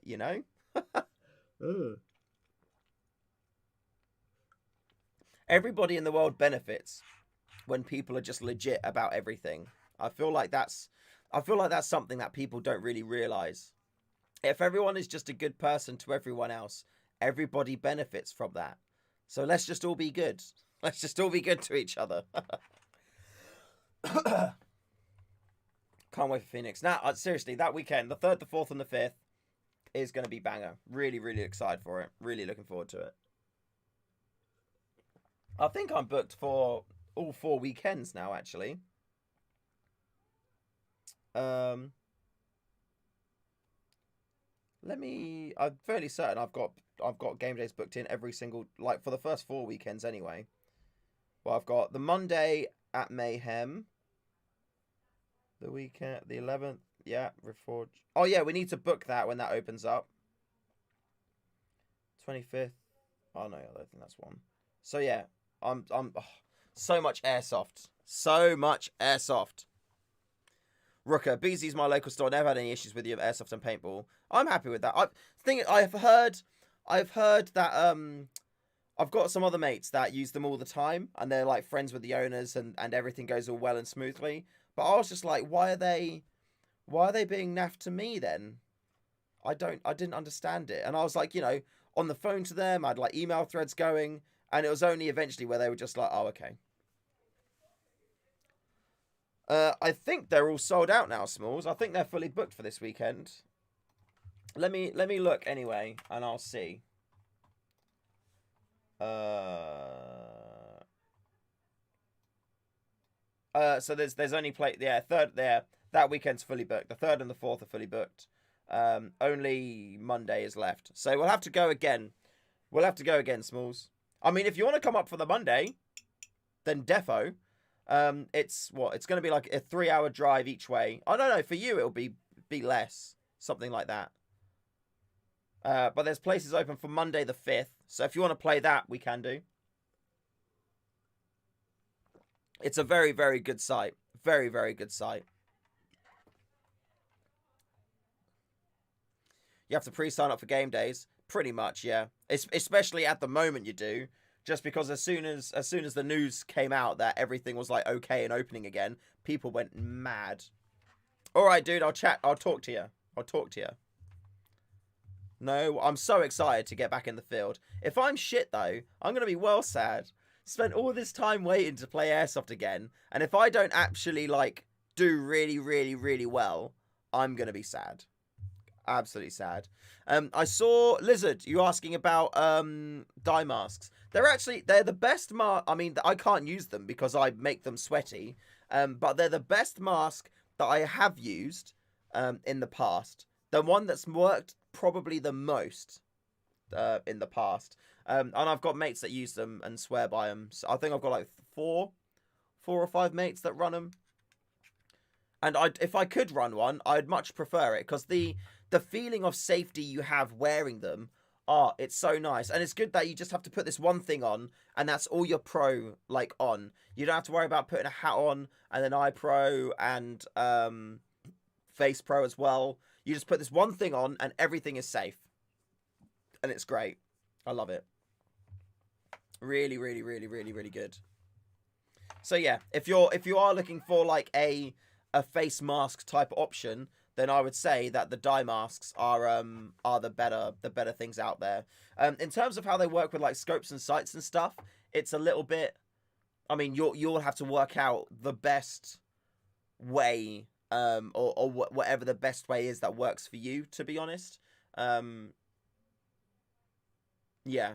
Like one of my mates, he runs a red dot sight with an inch riser on it, and he's got two other inch risers underneath. So his like rifle Picatinny's here, and then the red dot's like up here. But it's what he has to do in order to be able to use it with his dye mask. So that's pretty jokes. Bless him, eh? Oh man, I want to order food. I really want to order some food. I had kebab for lunch yesterday. And for dinner the night before. So I feel like I shouldn't order anything. But I really want to. Really, really want to. We should ask NASA how they make their space helmets. As far as I know, they never fog up. Yeah, I've never seen space helmets fog up either. So I don't know what they're doing with theirs. Richard Nelson, hello. Welcome to stream. Nice to see you. You have lockdown endurance syndrome. What's that? Does that just mean that you're really good at lockdown? I mean, I feel like I've got quite good at lockdown now, to be honest. I feel like I'm doing quite well in lockdown now. When Airsoft is back, are you going to play in Holland one off a time from Calicoos V or Calicoos 5? Yeah, I'd love to. I want to do like a kind of like a Euro trip at some point. Fabby wants me to come over to play, and I know the Nov guys would like to put together like a game day to get people down and just play, which would be sick. So I'd love to do that. I also want to play Tunnels, and yeah, there's a lot of Euro stuff I would love to do. So yeah, plus I love the Netherlands. Netherlands is sick. Netherlands is such a great place. Genuinely I love the Netherlands. Hello, Jumbo. Only Netherlands people will get that. Yeah, only the lovely Dutch will get that. Sup, Jay? How's it going, my dude? Enjoying the stream as always? Good. I'm happy. How are you enjoying the adapter? Has it sufficiently changed your life yet? Look as well. Look, I've got I finally put my SRS wall mount on the wall. So I've got my SRS wall mounted now. And for some reason, it's focused on my computer.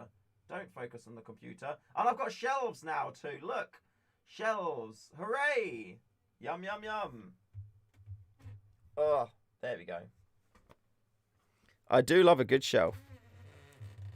Oh, that's so squeaky. What will I be running on the 29th? I don't know. If I can get it's probably going to be a collection or a selection of rifles, to be fair. If my SSG-10A3 has arrived, then I'll run that for the first, like, hour or two while it's still bright enough. And then after that, I'm going to run either the SSX 303 or the AAP, give them a go. Because it's going to be dark, I feel like there's going to be a good opportunity to be sneaky. So I'm looking forward to that. Depending on which sites, which game zones we're going to be playing at. So I kind of want to go, lightweight, small, things like that. And then I'll be probably rounding out the evening using my Crytek M4 with Tracer and whatnots on there as well. Because that's very good. So yeah, so I'll be taking the SSG-10A3 if that's come. If not, then I'll be rocking the 303 as a primary. And then I'll also be taking the AAP01 to play with. Mark 23, if I can get that working again and sorted out in time, then I'll take that because that's always my sidearm. And then also my Crytek M4. So I'll be taking 1, 2, 3, 4, 5. 4 or 5, depending if the SSG-10A3 arrives. Can confirm 303 is very sneaky. Good. I want to be sneaky with it. I want to be sneaky. I still don't have the Novrich suppressor though. I've got this little stubby little guy on there. So he does do stuff, He does, it does quiet it down a little bit and change the sound. So that's on there for now. And I think aesthetically, it does improve it a little bit rather than just having the thread at the end. And it's always good to protect the thread as well. So yeah, one of the things which is on my to-do this list week is to sort out all my cameras. So that the I said before I ordered 2 Runcam Scope Cam 2s. I also need to sort out my head cam mounting. So I've got my GoPro Hero 9, which I actually haven't got any gameplays of with me using it yet. But I've also got the max lens for it. So, but the problem that I found is this is the case for the GoPro Hero 9, and this is the GoPro itself. Look how much bigger than the GoPro the case is. It's so much bigger. And the thing that I realized is the GoPro on its own is already waterproof. So this case isn't really necessary apart from protecting it from being shot. So what I'm going to do is I'm going to design and make a custom GoPro holder, which will then go onto the hat, which this will attach to. I can then use my GoPro angle savers to get the right angle on it.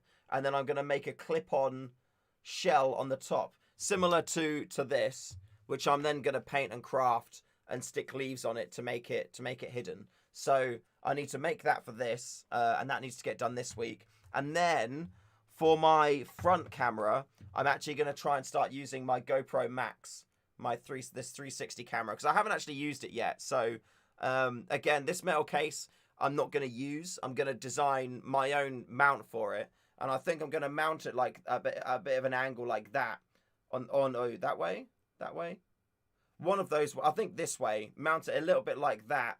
So the rifle's going down here, which looks a little bit odd, but I'm going to mount it a bit at an angle. So this lens will look at me, will also be able to see me better.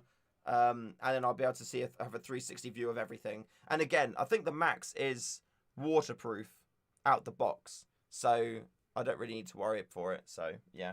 But the case isn't for it, it's for BBs. No, I know, right? I know. so much weight you add into your setup. I know. That's why the A3 is such a really good option for me, because it's so skeletonized, and will do good. And I've got a few ideas for items that I'm gonna make for the A3 stock too. Very cool. Very, very cool. So I'm looking forward to that. But yeah, it'll be quite easy to make what I want to make for this. It's just going to be like similar to this here. You don't really need a lot of plastic to protect it, because this is already touching the camera. Like, as long as this takes the dent of the impact, it will then spread out the force on the rest of the camera, and then it'll be perfectly fine. So yeah. Again, that's the thing. Depending on how far away you are, Alex, if a BB was to hit, if I was to like shoot this point blank with my like SRS, for example, then I imagine there could be some damage to like these areas. Screen would definitely break. This outer lens would definitely break. This screen would break. I don't know if this, upgrade clippy bit would break or not. I'm not too sure. So, but I don't really want to test that, to be fair. So we'll see. No, well, the A3 is the same weight as the A1, which I think is like absolutely insane. Let's put that to there. Yeah, the A3 is the same weight as the A1, which is absolutely insane. So, yeah, if the A3 hadn't have come out, then I would have prioritized making the A1 be my like daily driver rifle, I would say. Just because I love the SSG 96, and I definitely want to use it in more videos for sure. But it's just the weight of it is just, it's just heavier. It's just too heavy for my little arms. So yeah, having cameras and stuff on it, it's just a little bit too much. However, I'm now, because of the Scope Cam 2, I'm now going to run without having a battery pack on the rifle, which is going to make it weigh less too, which is nice, or save some weight. And if I 3D print, design and make my own mount for this camera, then I save the weight of all this metal on there as well, which is cool. Although, I have already got this. This is a Runcam 2 4K, which is what I used to use. But it's just not as wide. And I feel like if I was to use this instead, then having the 360 view available would be cool. Because say I'm getting to a bush and I put my rifle on the floor, then I can manipulate the camera angle to look around and stuff, and it should be good to give me a give me good views. Sorry for the questions. Does the A3 come with the enlarged bolt handle? If you know anyone in chat, I expect it does. All the pictures have the enlarged bolt handle on it. So the A1's 2930. No, it's not. The A1's 2000. I swear the A1 is 2K. Because I remember, yeah, the A1 is 2 kilograms. The A2 is 2 kilos 930 grams. And the A3 is back to the 2 kilo mark. See, I know this stuff. Don't try and trick me. Don't try and trick me. It's just listed with, it's a little bit different, yeah. It's a little bit different. I would prefer the short barrel version personally as well, which is ironic as I've put the longer version of the barrel in my SRS, so we'll see. But yeah, man, I just want to get back out in the field. It's been so long. I'm genuinely really hyped for the A3 to arrive as well. Really, really hyped. Yeah, the 96 is 3.2 kilos, and then plus a scope on there, which is going to be like what? Oh, what, like 600 grams? 700 grams? Something like that. And then cameras on top. It's just a weighty boy. Weighty boy. So I'm looking for, I like the lessness of it. Like this here as well. This one, the 303 is what, 1.6? It's like 1.6.5K. 1,650 kilos, I think this one is. So it's only an extra 350 grams on top, which is nice. I'm also going to weigh my scopes out and see which scope weighs less. If this one weighs less, then I'll run this one on the A3, because I want that to be a really light build. To be fair, I should probably buy some more of these. Although this is the neutral one. This isn't the 1:4 Novrich scope. This is a 1.25 to 5 neutral short dot, and it's really nice, to be fair. It's really nice. To be fair, I don't think I've yet to use this in the field. But if this is lighter than the Nov scope, then I may be more inclined to use this. But the Nov scope is so nice. If you're not looking to be a a fast, sneaky, super stealthy like quick sniper, if you want to like stick back a little bit, the Nov scope is perfect for that. And also because it's got the 50mm wide lens at the end, it lets in so much light. So even if you're playing a little bit dim, you can see. But it is quite a heavy scope. That's the only downfall, really. But yeah, man, I don't know whether or not I feel like I'm testing a lot of stuff at the minute as well. So I've got back in the day. This is the first camera I had. This is my GoPro Hero 4 Silver, which I ran. You can see it's got some naffy camo on there. So part of me is a little bit like, why don't I just run this one? I think it does 1080p 30 frames, something like that. And I think it's got a wider view than the Runcam does. I need to do some tests, really. I just need to turn them on, look at what they can see, and then decide from there. I mean, to be fair, I bought the GoPro Max purely to use it as the face cam, because it's also so versatile in capturing a lot more around as well. So it's it's a tricky thing. These little plastic bits are so crap too. Like whenever you just put this down on the side, these bits scratch. Oh no, I guess it's good that it's not the actual lenses of it, but these plastic things, you have to replace them all the bloody time. How much have you spent on Airsoft? It seems you buy everything. I've spent a fair amount, I'd say. I've spent a fair amount. But remember as well, for me, Airsoft is also my business. So it's a lot of what I buy. I mean, it's business expense. And that's going to be something I'm going to have to talk to my my future accountant, who hopefully I'll have sorted out next week. So that's good. 1,650 kilos. Yeah, you know what I meant, Sam. You know what I meant. Yeah. So I do buy a lot, but I've gotten a lot better these days at not buying as much and trying to actually deciding not to buy stuff as well is something that I've gotten better too. But yeah, I need to do some tests on cameras, really. I never liked the reason why I didn't use this was this is actually a test, by the way, that I did. I actually carried this out with me, and I had one gameplay when I was playing at Rift where I would take this and I would clamp this onto like trees and stuff where I was playing, and then you could see. You bought every Novrich product of 2020. No, I didn't. I haven't. They sent those to me. So the only rifle that I've bought is the SSG 96 at the moment. They sent me the 303 and they sent me the 10 and there's the 10A1 and they're sending me the 10A3 as well. And hopefully they'll send me more because I do like getting stuff. So yeah, they've sent me those bits to test out, try. I give them feedback on a lot of their stuff because of the work that I do with like designing and making airsoft parts and accessories. I give them a lot of kind of like good insight into their products, the performance, any concerns I may have about how certain things have been designed or experienced, things like that. So yeah, we have a good little thing going on. I do enjoy the Nov guys. They're good. They're a really good bunch. Smalls, I don't want to add up how much I've spent. I just declare it as assets. I know, right? Yeah, I bet that. I mean, to be fair, you may be able to start classing them all as work expenses as well soon. So we'll have to wait and see. Smalls?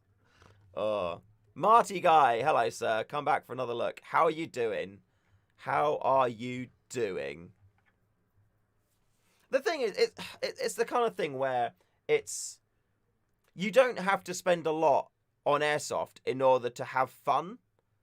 as long as you've got something that shoots, you can have a ton of fun. But I guess it's like, when you have got an interest, you want to invest into it, and that helps you, well, just enjoy it more, I guess. Like, I fully know, don't get me wrong, I completely understand that it's quite pointless in having 12 different snipers. I don't have 12. How many snipers? Let me count how many snipers I currently have. We'll include the 303 because it's a DMR. So we've got the 303, the SRS, the SSG-10A1, the Well MB03, I lost count. The 303, the SRS, the SSG-10A1. We'll count the SSG-10A3 because that's on its way. The Well MB03 as well. The SSG-96. And so I've got 6 there. And then in the back there, I've also got a Well MB01, which I'm actively looking to sell at the moment. So if anyone's interested in that sniper, let me know. I'll do you a deal. To be fair, with that one, I'll send it. I'll do that one for 60 quid, including postage. So a Well MB01, £60 including postage. Then there's also an Action Army AAC T10, which I'm also selling as well. I think I'm selling that for £250, which includes two additional springs and an upgrade piston. So if you're interested in that, grab yourself a bargain. And that's it. So I've got 8. That's not including EU postage, but I will sell to the EU. If you want it sent to the EU, I will. EU postage is like £30. So an extra 20 on top, and I'll do that. You think you can consider the MBO1 to start with? To be fair, it's a good starter sniper rifle, to be fair. Exactly, yeah. If you wanted it, I'll do that deal with you, Alex. Hit me up, join the Discord. You'll see my name on the side. Hit me up. We'll sort it out, and then I'll post it tomorrow for you. More than happy to do that. More than happy. And you would have it on Wednesday, because to get them out, it's you use like Royal Mail 48 hour. So you'd have it on Wednesday. I think I bought it for 80 quid. It's never been skirmished. I bought that rifle purely to compare it to the SSG-96, because everyone was saying that the SSG-96 is just a Well MB01 with a couple of upgrade parts, and it was complete bollocks. And I knew it was bollocks going into it, but I've got this. Sometimes I get a bit of an urge just to prove people wrong, especially when you know that the Norwich team have put so much time and effort into designing and making stuff. It frustrated me. So I bought it purely just to look at it, and that was it. The best beginner sniper, I would say, would be the Well MB03. And it's up here.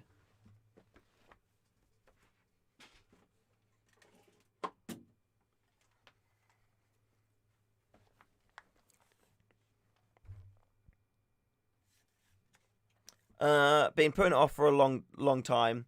Me, go big or go small, then big. Yeah, I mean, the thing is this is a great starter rifle. To be fair, there's not a big difference between this and the MBO1, and you can get a lot of really good upgrades for both this and the MBO1. So if you wanted to get either one of those, then you can do. But the MBO1 is like £20 or £30 more expensive than this one anyway. And,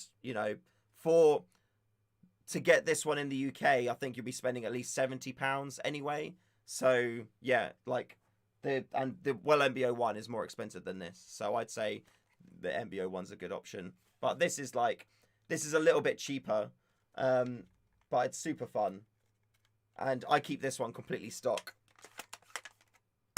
It's just so nice. I really like it. I'm going to keep this rifle, I think, forever, because this was the rifle that made me realize that you don't need to upgrade rifles and guns straight away. You can literally get something, run it stock first, see how it runs, learn its personality, This is like the little rifle that could. And it's a little bit quirky. Don't get me wrong. It's got a couple of quirks to it. But yeah, it's nice. It's a lovely rifle. But yeah, like you said, because of Taiwan gun and Brexit and all that kind of stuff now, it does cost more money.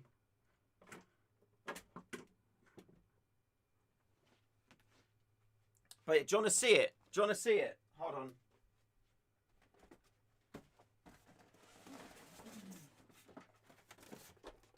Oh. To be fair, if you wanted to go big, the AAC T10 is an absolute banger sniper rifle. And like I said, it comes with 2 additional springs and an upgrade piston already. And it's VSR compatible. So any parts that you would get for it, for any VSR, you can put in it.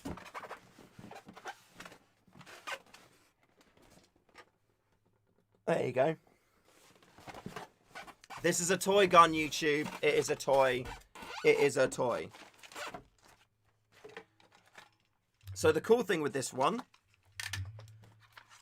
3 magazines as well. Not just the 1 magazine. 3 magazines, Alex. There you go. Boom. I do have a scope as well if you're interested. I'll get the I'll do a full sniper setup for a good deal. Good night, Jesse. Then there's the body there. All set up, all good to go. The cool thing with the Well MBO1 and the same with the SSG 96 is the screws to hold the stock to the upper receiver, they actually stay inside the stock. Just like that. So you would take that, you would then get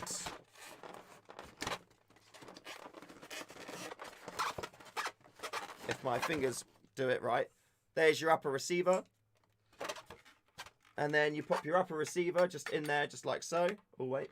In there, like so. And there you go. You've got yourself an Airsoft sniper.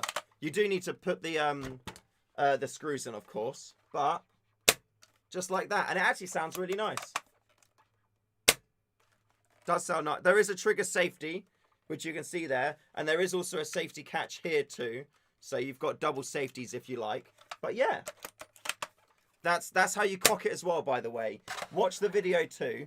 But the best way to cock it, come up, keep your thumb on the back of the switch block like this. And then grab right in the middle, right closest to it like this. And then you pull it. And then you'll be happy. And then push it forward with your thumb too. Okay?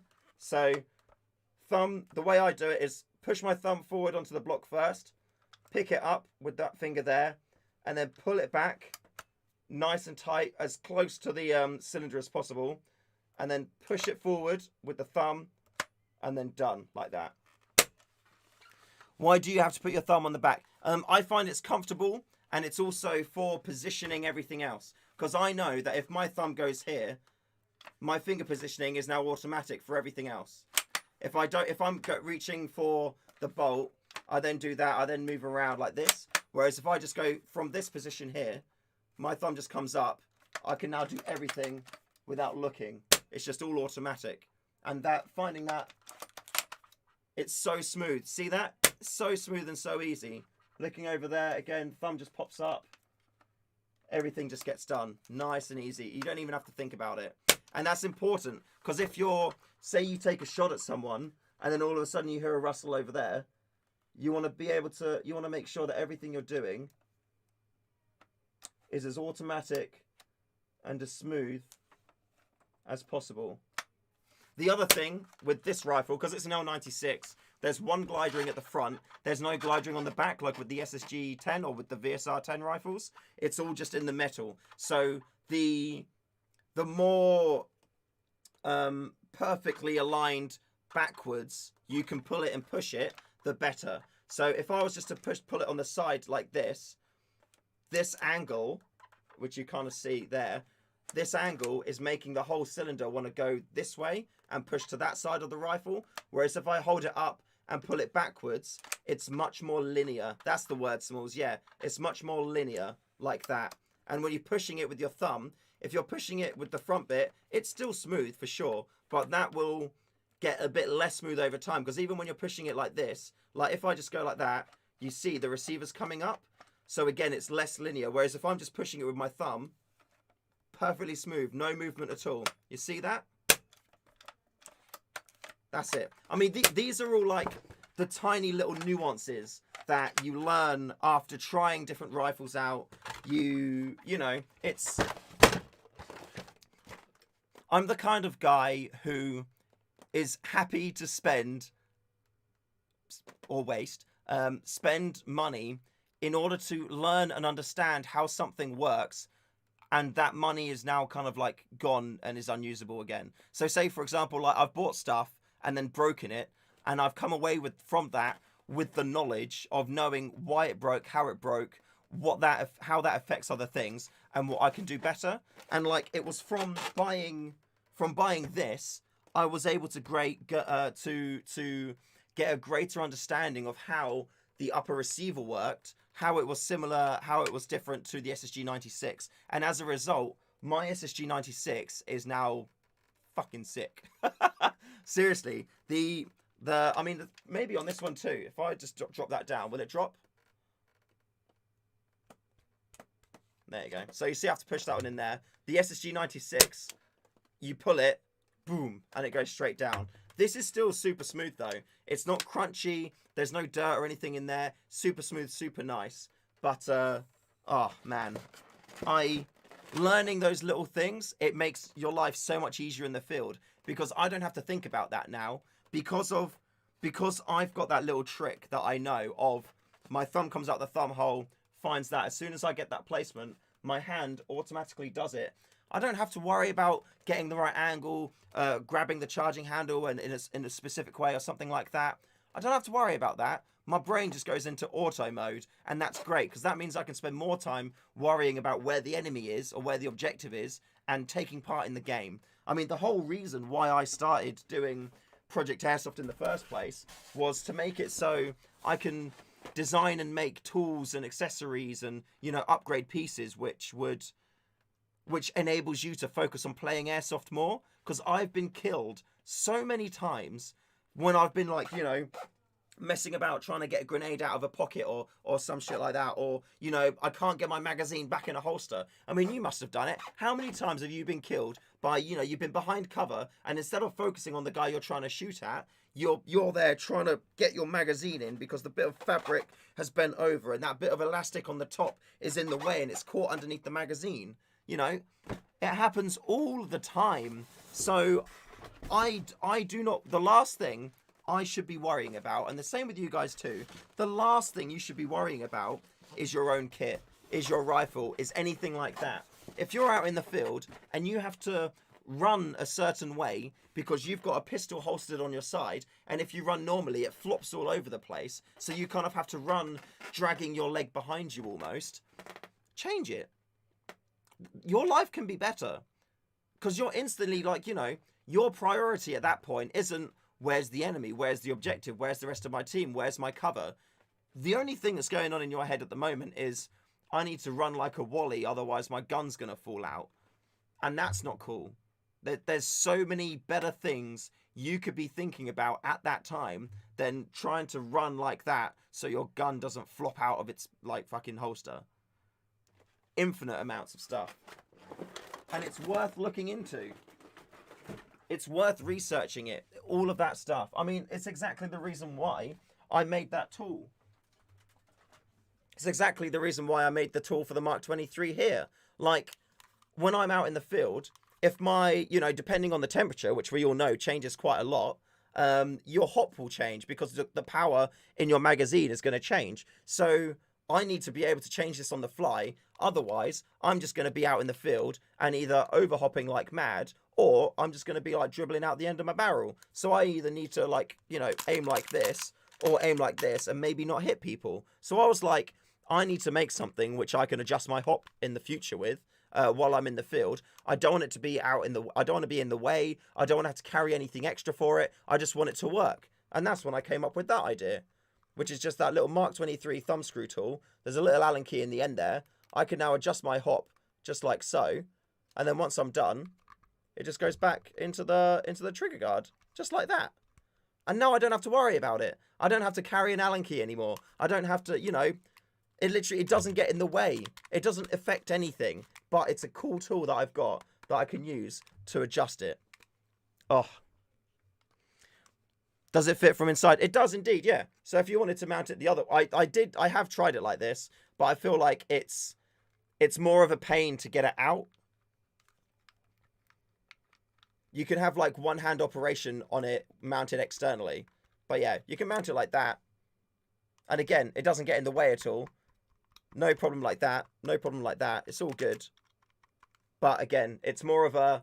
At this point, I now need to kind of take my pistol out and then use both hands to get it in, get it out.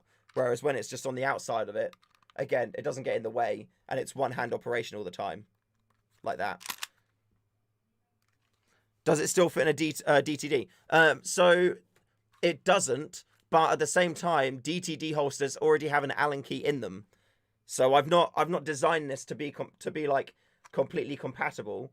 But to be fair, what you could do is once it's holstered, you could screw it in, or you could shorten the Allen key a bit yourself. Or some people have actually been cutting side bits in their in the DTD holster so it fits. And I'm blown away by that because yeah, the holster already has an Allen key on it anyway. But again, that just goes to show if you're in a hide position and you're trying to shoot at someone and you need to adjust your hop, you can just move this hand forward like this. Not making much movement at all. Come on here, put it on the top, slight adjustment, shoot, slight adjustment, shoot, slight adjustment, shoot. Cool, got the kill. And again, it's all about that muscle memory, especially when you're wearing gloves as well. Muscle memory is so important. And just like that, from purely just moving this hand to here, I've been able to adjust my hop while still being in a combat effective position. At any time, I could have fired, or I then could have come over here and shot and taken the guy out. So, yeah, it's very good. Like I said, these aren't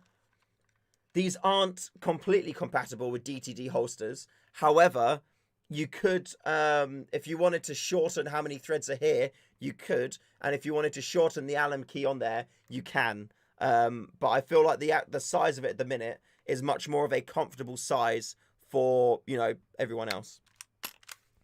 Have I ordered the ghillie? I've not ordered it, but they're sending it to me, which I'm very thankful for. That should arrive this week, which is good news. Good news. Let me actually do an update. Let me just see where that is. Yeah, let me just see. I haven't updated the tracking on it for a few days. Or it was complete. So it was on the March 16th. Oh, there's a chance it could arrive tomorrow then, I guess. Okay, I don't understand German. Come on, Baxter, I don't speak Spanish. So, what does this mean? It's been processed for export. So on Friday, it was at the export center to the UK. So I guess maybe I'll have it on Tuesday. If it all goes well. Yeah, maybe Tuesday. So that's good. As soon as I get that, I'll do a unboxing video showing it all off. And then I'm going to do crafting video as well. But I also do want to do a video going through what my first loadout is going to be when I go back. So I need to plan out I don't think I've fully planned out next week videos yet, just because it's been changing a bit, especially with the announcement of the SSG 10A3. So I do need to update that a little bit. Norwich SSX 23 or Mark 23. I've not used the SSX 23 a huge amount. I would like to get more hands-on with it as well. So Nov, if you want to send me one, please do. But I much prefer the trigger of my TM to the trigger of the 303, but I'm getting more used to it. It's just more of what I like to do is when I use my Mark 23, I cock the hammer a lot. So when I much prefer cocking the hammer and then being ready just to let the shot go. But what I also do with my Mark 23 is I cock the hammer with the trigger, because it's a 2-stage trigger. So the first stage loads the BB, and then the second stage fires it. So the first stage, you'll hear it click there. That click is it loading the BB, and then this click is the shot. So I would slightly have to play differently, I think, with an SSX 23, but I would like to play with one to, like, for games, just to see if I do prefer that or not. Like, my TM Mark 23 does need a little bit of love. Like, if I show you this one instead, like, look, it's so my being able to get it to that point is so easy, and then letting it go, it's so good. Like, again, I can't, because the stage, I guess the differences between the stages is much more pronounced in the TM Mark 23. I feel like it's, yeah, I feel like this is more of my style, because you can be quick if you want, and I like to cock it all the time like that, so I've got, like, you know, the shot ready to go. And there's something really sick about, if I'm, like, hiding in a bush and somebody's right there, there's just something really, like, I don't know, empowering about doing that and then taking the shot. But again, if you don't want to move your thumb for whatever movement, with this one, it's so easy to get the hammer cocked to where you need it, and then just sitting on there. You know, I can do all of this, and I can sit right on the edge, and then as soon as I want the shot to go, I can do that. And I don't feel like I've got the same control with the SSX 23, but I don't think it's necessarily designed for that purpose, so that's fine. But I'd like to give it a go. Again, I think I'm getting, the more that I kind of like use this, the more used to it I'm getting. And I feel like as a DMR, it's nice that it's a smooth action throughout the trigger. Like with a snipe, I love the SSG 10 trigger. Oh my God. Seriously, I'd have sex with that thing. It's so nice because it's not even like there's any play or movement in it at all. And it's not like you pull the trigger to a bite point. It's just, you cock it and you're just like ready to go. So it's nice that this is, I would rather it just be like bang, bang. But because it's the 2-stage trigger in the Mark 23 inside it, you don't have that. You can't do that. So, but it's not the end of the world, really. I like the fact this is a smooth trigger. I'm going to hit so many people with that. Yeah. But yeah. Oh, yeah. What other news? So, I actually need to make a to-do list for this week. Because I've got because my Tuesday, my Run Cam Scope Cam 2 should come. So Tuesday, I want to do a comparison between the Scope Cam 2, the 40mm lens, and the 25mm lens. And I also want to do a comparison against the 4K, just to see how different the video is between the two. Why is that on? Oh, it's not day, it's just like reflection. Okay. I want to see what the difference is like between the lenses. And I think that's going to be good, because I don't really see many side-by-side comparisons between what the actual lenses look like, which is cool. So I'm going to do that. I'm going to do between the quality of this and the Scope Cam 2, but I don't expect there's going to be much difference in the quality. And then this bad boy, probably be selling this by the end of the week. So if anybody's looking to pick up a Run Cam Scope Cam 4K, let me know. I'll do you a good price, as I do with everything. Yay. But yeah, I got the head mount to make for this GoPro I need to do. And then I've also got the rifle mount for this GoPro I need to do as well. And the annoying thing is that depending on what rifle I'm running changes my needs. So yeah, I'm not too sure exactly on what the on what it's going to look like, unless I just have like different camera setups for different rifles. Because I guess for this one, I can put the scope cam on the top of the scope, and then I could put him there like that. Maybe that would work. I don't know. These are all things that I need to test. It's that kind of annoying phase of just like, you know, working out what's best. But then if you don't work out what's best and you run something that's suboptimal, it's very frustrating. So that's something which I do need to I need to put some time into working out. But yeah. What cameras do you guys run? If any of you guys are in chat running, like, you know, videoing and stuff like that, what do you run? And have you got any things on your to-do list to do before you get out and get to airsofting again? Oh, Dino Fino. You've ordered mine and you think it'll be arriving tomorrow. You've been scouring the internet for reviews, but I couldn't find any. I mean, I'm not surprised at that because they are so brand new out on the store. So brand new out on the store. So, yeah, as soon as I get mine, I'll be doing a, a review of the full ghillie. Because I've got the hood, the top, and the legs coming. So I'm looking forward to that. I think that's going to be really good. Really, really, really good. And then I will do a video on the shoulder piece as well. And then I'm going to craft the ghillie first. I think I'm probably just going to craft the back of the ghillie and the hood. So I'll attach the hood, and then I'll craft the hood and the back of the ghillie. I'll put some raffia on the legs and the front. But I don't really want to put too many leaves on the front because I'm going to be moving around on the front quite a lot and lying down. I feel like if I put leaves on there, they're probably going to prod me and stuff. So I'm not going to do too much on my belly in terms of ghillieing. And to be fair, the colours of the ghillie look quite good already. And if I am in a position where I'm like rifled up anyway, I'll put some on the outside edge of my arms. But where I don't put leaves and things, I'll put raffia. I run my phone camera on the ref. Oh, on the riff. Oh, okay, cool. That's mad. You run your phone on it. That's insane. Oh. Run cam, scope cam, light, 40mm lens. Did I have one of them? I can't remember. I think I did have the lights, and then I ended up getting the 4K, and then I didn't really use the 4K because you can only do 30 FPS on it, and I feel like the 60 frames is nicer.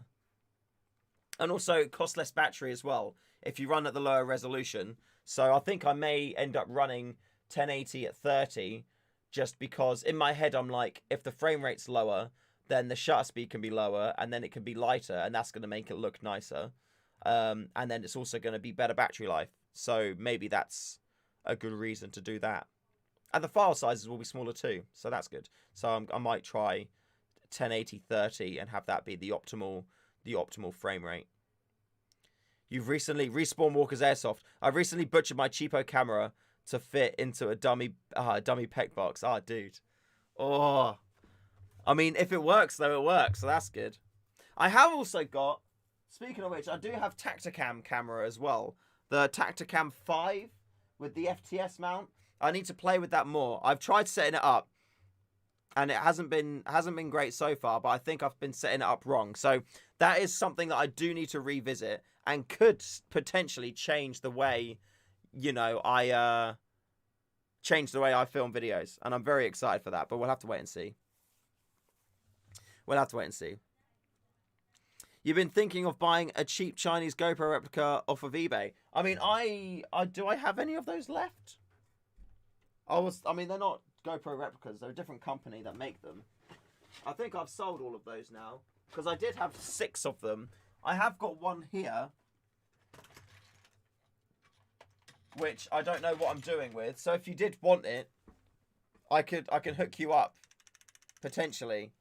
So again, DM me and I may be able to sort you out there. I'm undecided if I would be keeping this one. So potentially not.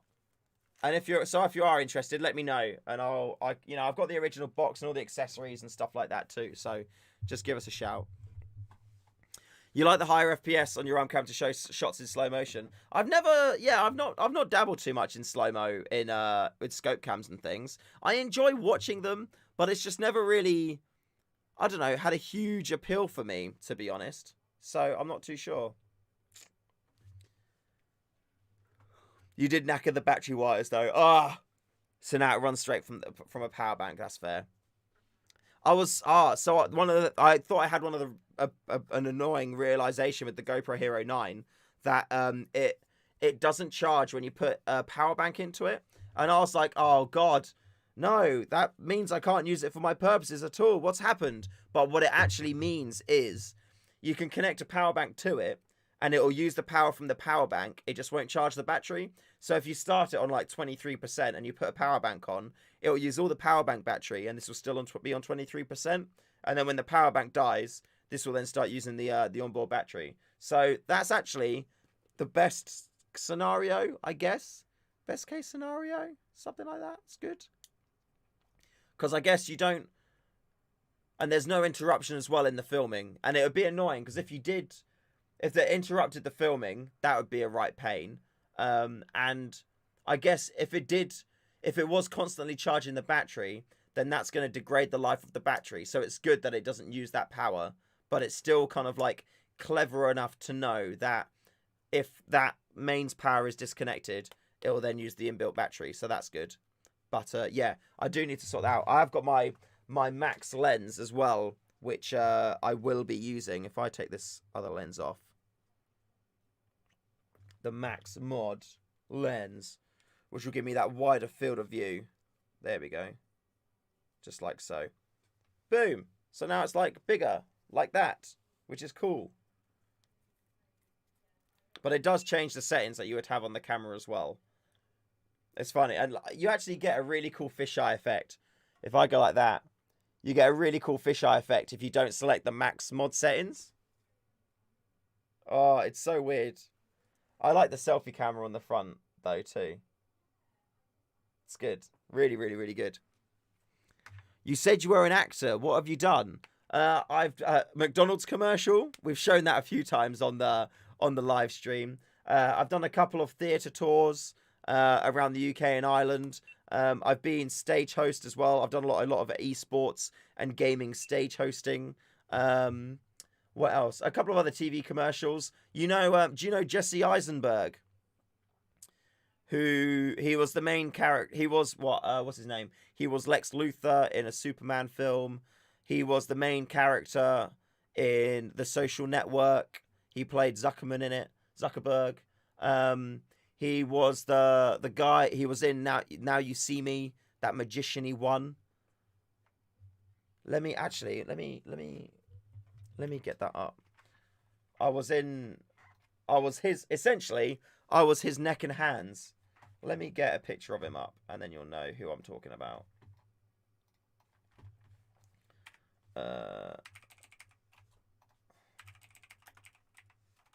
Here we go.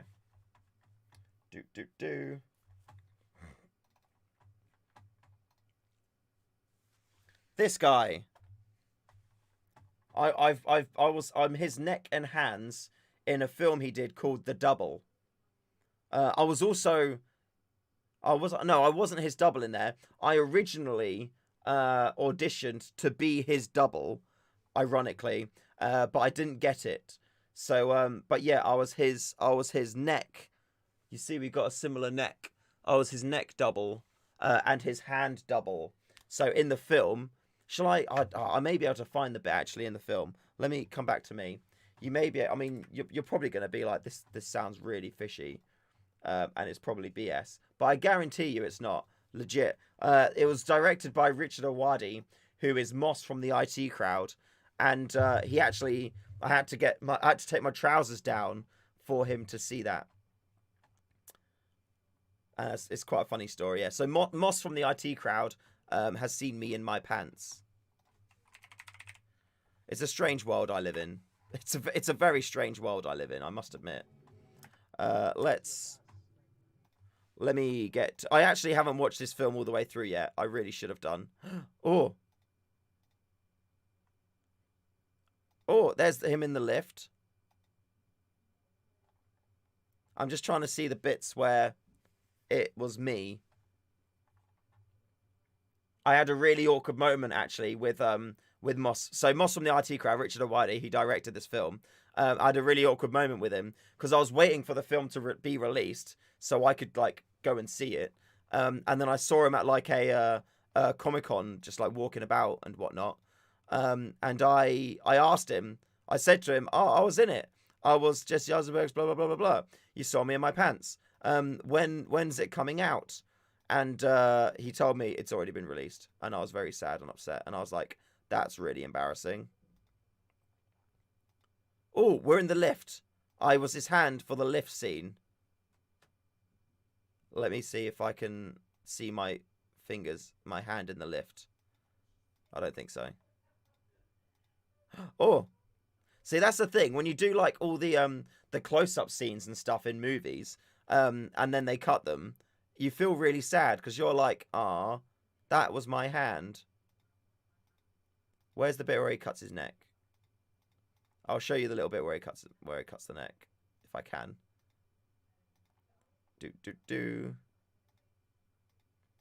Yeah, I definitely need to watch this whole film. Okay, I'm almost there. I'm almost there. I'm almost there. Yes. Okay, he's got a plaster on his neck now.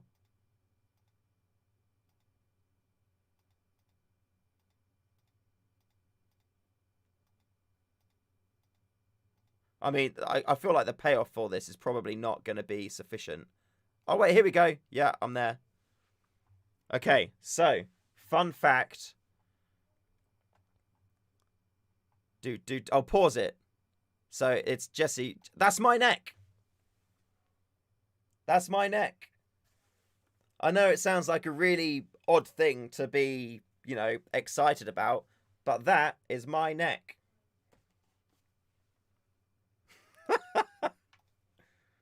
And now it's not my neck anymore. But that's my neck. Yeah, that's my neck. Let me get the film details up. So if you want to watch it, I was also a waiter, but I don't think you see me. I don't think you can see me in it as a waiter. I'll see if I can get to the scene. Curie asked the $1 million question. Why do you need a neck double? Okay, so here you go.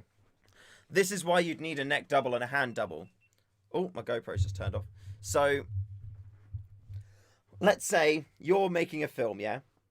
And you've got an actor who you're paying, you know, $1 million, let's say, for, I don't know, 2 weeks of their time to film this movie. You've got, when you're making films, you've usually got an A camera team and an A unit and a B unit. And you'll see, like, when you go through, in, like, Lord of the Rings credits, for example, you'll see on there's always, like, A unit director, B unit director. So, like, for example, in Lord of the Rings, what's his name? The guy who directed Lord of the Rings, you know his name. It's out of my head at the minute. He was essentially the A unit director for Lord of the Rings. So that means he was off with the A unit team, camera operators, actors, all that kind of stuff. The B unit director was Andy Serkis.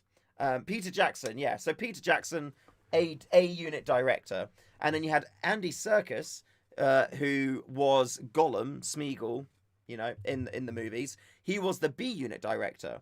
So while Peter Jackson is off, you know, with Legolas, shooting action scenes where you see his face and full body and things like that, for all the other shots where you see, you know, like Hans putting on armor, picking up, you know, he's picking up his bow, things like that, you don't need a super high-paid Hollywood actor to film his hands picking up that bow there, or doing that shot, or, you know, if there's a scene where you don't see their face, they're just stood in the background, you know, looking out over Mordor or something like that. You don't need Orlando Bloom there. You can have somebody who's the same height, same build as him, and he'll cost a fraction of the price of having Orlando Bloom. And often you'll find that actors will have in their contracts that they're contractually written not to do those shots because they're not necessary and it's a waste of their time. So they'll get people like me in, or they used to get people in like me, or not me anymore. They get other people who are the same height, same build, all that kind of stuff. They'll go with the B unit team and they'll shoot those close-ups. They'll shoot those other shots that the main actors aren't there to, you know, they're not necessary for, because they're a lot cheaper to do that way. You can bash them out quite quickly, and yeah, that's pretty much it. Respawn, you're off now. See you at Phoenix sometime. Yes, you will. And if you do, feel free to say hello, and I'll be like, hello, Airsoft friend, and then we'll just have a great time. That's what we do. That is what we do. And it's very exciting. So yeah, I mean, I do need to watch that entire film. I essentially, as soon as I was able to get a copy of it, I just literally clicked through it to see if I could find my bits. But because I've not watched it, it may be that I've missed the close-ups of like the hands and stuff. So that's why I've probably missed it. If I was an A-list actor, I'd want to do the whole movie myself. Well, you say that, Danny. You say that. It would be... I'd say you may change your mind. Say, for example, if you could have... Say it's like £1 million for 1 week on set to shoot the movie. Or £1 million and 10 grand to do 3 weeks. Oh, I don't know how it would break out. I'm sure. I mean, I don't know how I would feel. I feel like, you know, if I could spend more time doing something else. I mean, if I loved it, which I do. I love being on being on film sets is really, really cool. So I don't know, but you're not really. They're the kind of things where you're not acting though. You're not. It's not a performance. It's literally just the humdrum of, oh, we need a close up. Like for example, the streams. Yeah, like it would be the case of I'd be doing all my fancy, you know, talking and streams and stuff, and then I don't need to be here to film this, you know. Well, I don't need to be here for that. Somebody else can be here for that. So literally, why would you need to come into the office just to do this? It's a bit pointless.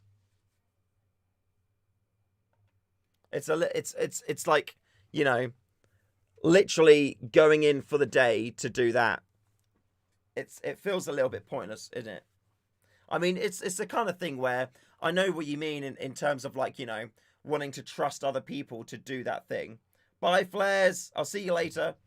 I know it's the kind of thing of you wanting to trust other people to do it right as well. And if you want something done right, do it yourself. So I can understand it from that perspective for sure. But yeah, it's if somebody was like, "Can you come in and pick up a cup?" I'll be like, "You can pick up the cup yourself." Oh man, blimey! Ooh, it's a money save. It saves them a ton of money. Being able to shoot the little things and the big things simultaneously with different crews, even though you're having 2 crews, you save a lot of faff, a lot of time, effort, and energy. Yeah, for sure. I know it's a little bit early, but I'm actually gonna cut the stream there because my throat is feeling a little bit sore. I feel like I've been I get too excited and I shout. I need to get better at talking at a normal voice level. So, PCC 45 by G&G. I've never heard of that, so I don't know, I'm afraid. Let me just quickly put it into the old Google and see. Is it like a UMP? Is it like an ump? Is it like an ump? Oh, it's like an ump. It's an ump, but tactical. That actually looks really cool. I like that. I don't like the magazine. I feel like seeing fake bullets in magazines just a little bit shit, to be honest. But if people like that, then that's cool. Cool. Yeah, Alex, I'll see you. Just drop me a DM. I'll chat to you on Discord a little bit. But yeah, we can get a sniper to you. The scope as well, while I'm here. This is the scope.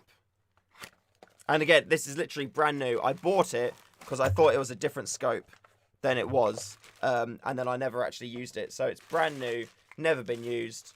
It's got scope risers in the box there. As you can see, it's all perfectly there. And then it's, what is it? It's a 3 to 9 times scope. So yeah, perfect really for, especially, you know, for starting your sniping off. It will do you really, really well. So I'll do a little bundle package for you, dude. But yeah, there you go. Scope, rifle, we'll sort you out. Thanks, Danny. No, I appreciate it. Also, while we're here, thank you everyone for watching. I really appreciate you spending some time with me today. Sorry, I'm going off about 30 minutes early, just because my voice is a bit croaky, to be fair, and I don't want to push it too much, because if I do, I don't want to mess up, filming videos for the rest of the week. So I'm gonna have a nice cup of tea, some hot lemon, and it'll be okay. Scope. The scope, I paid £30 for it, brand new.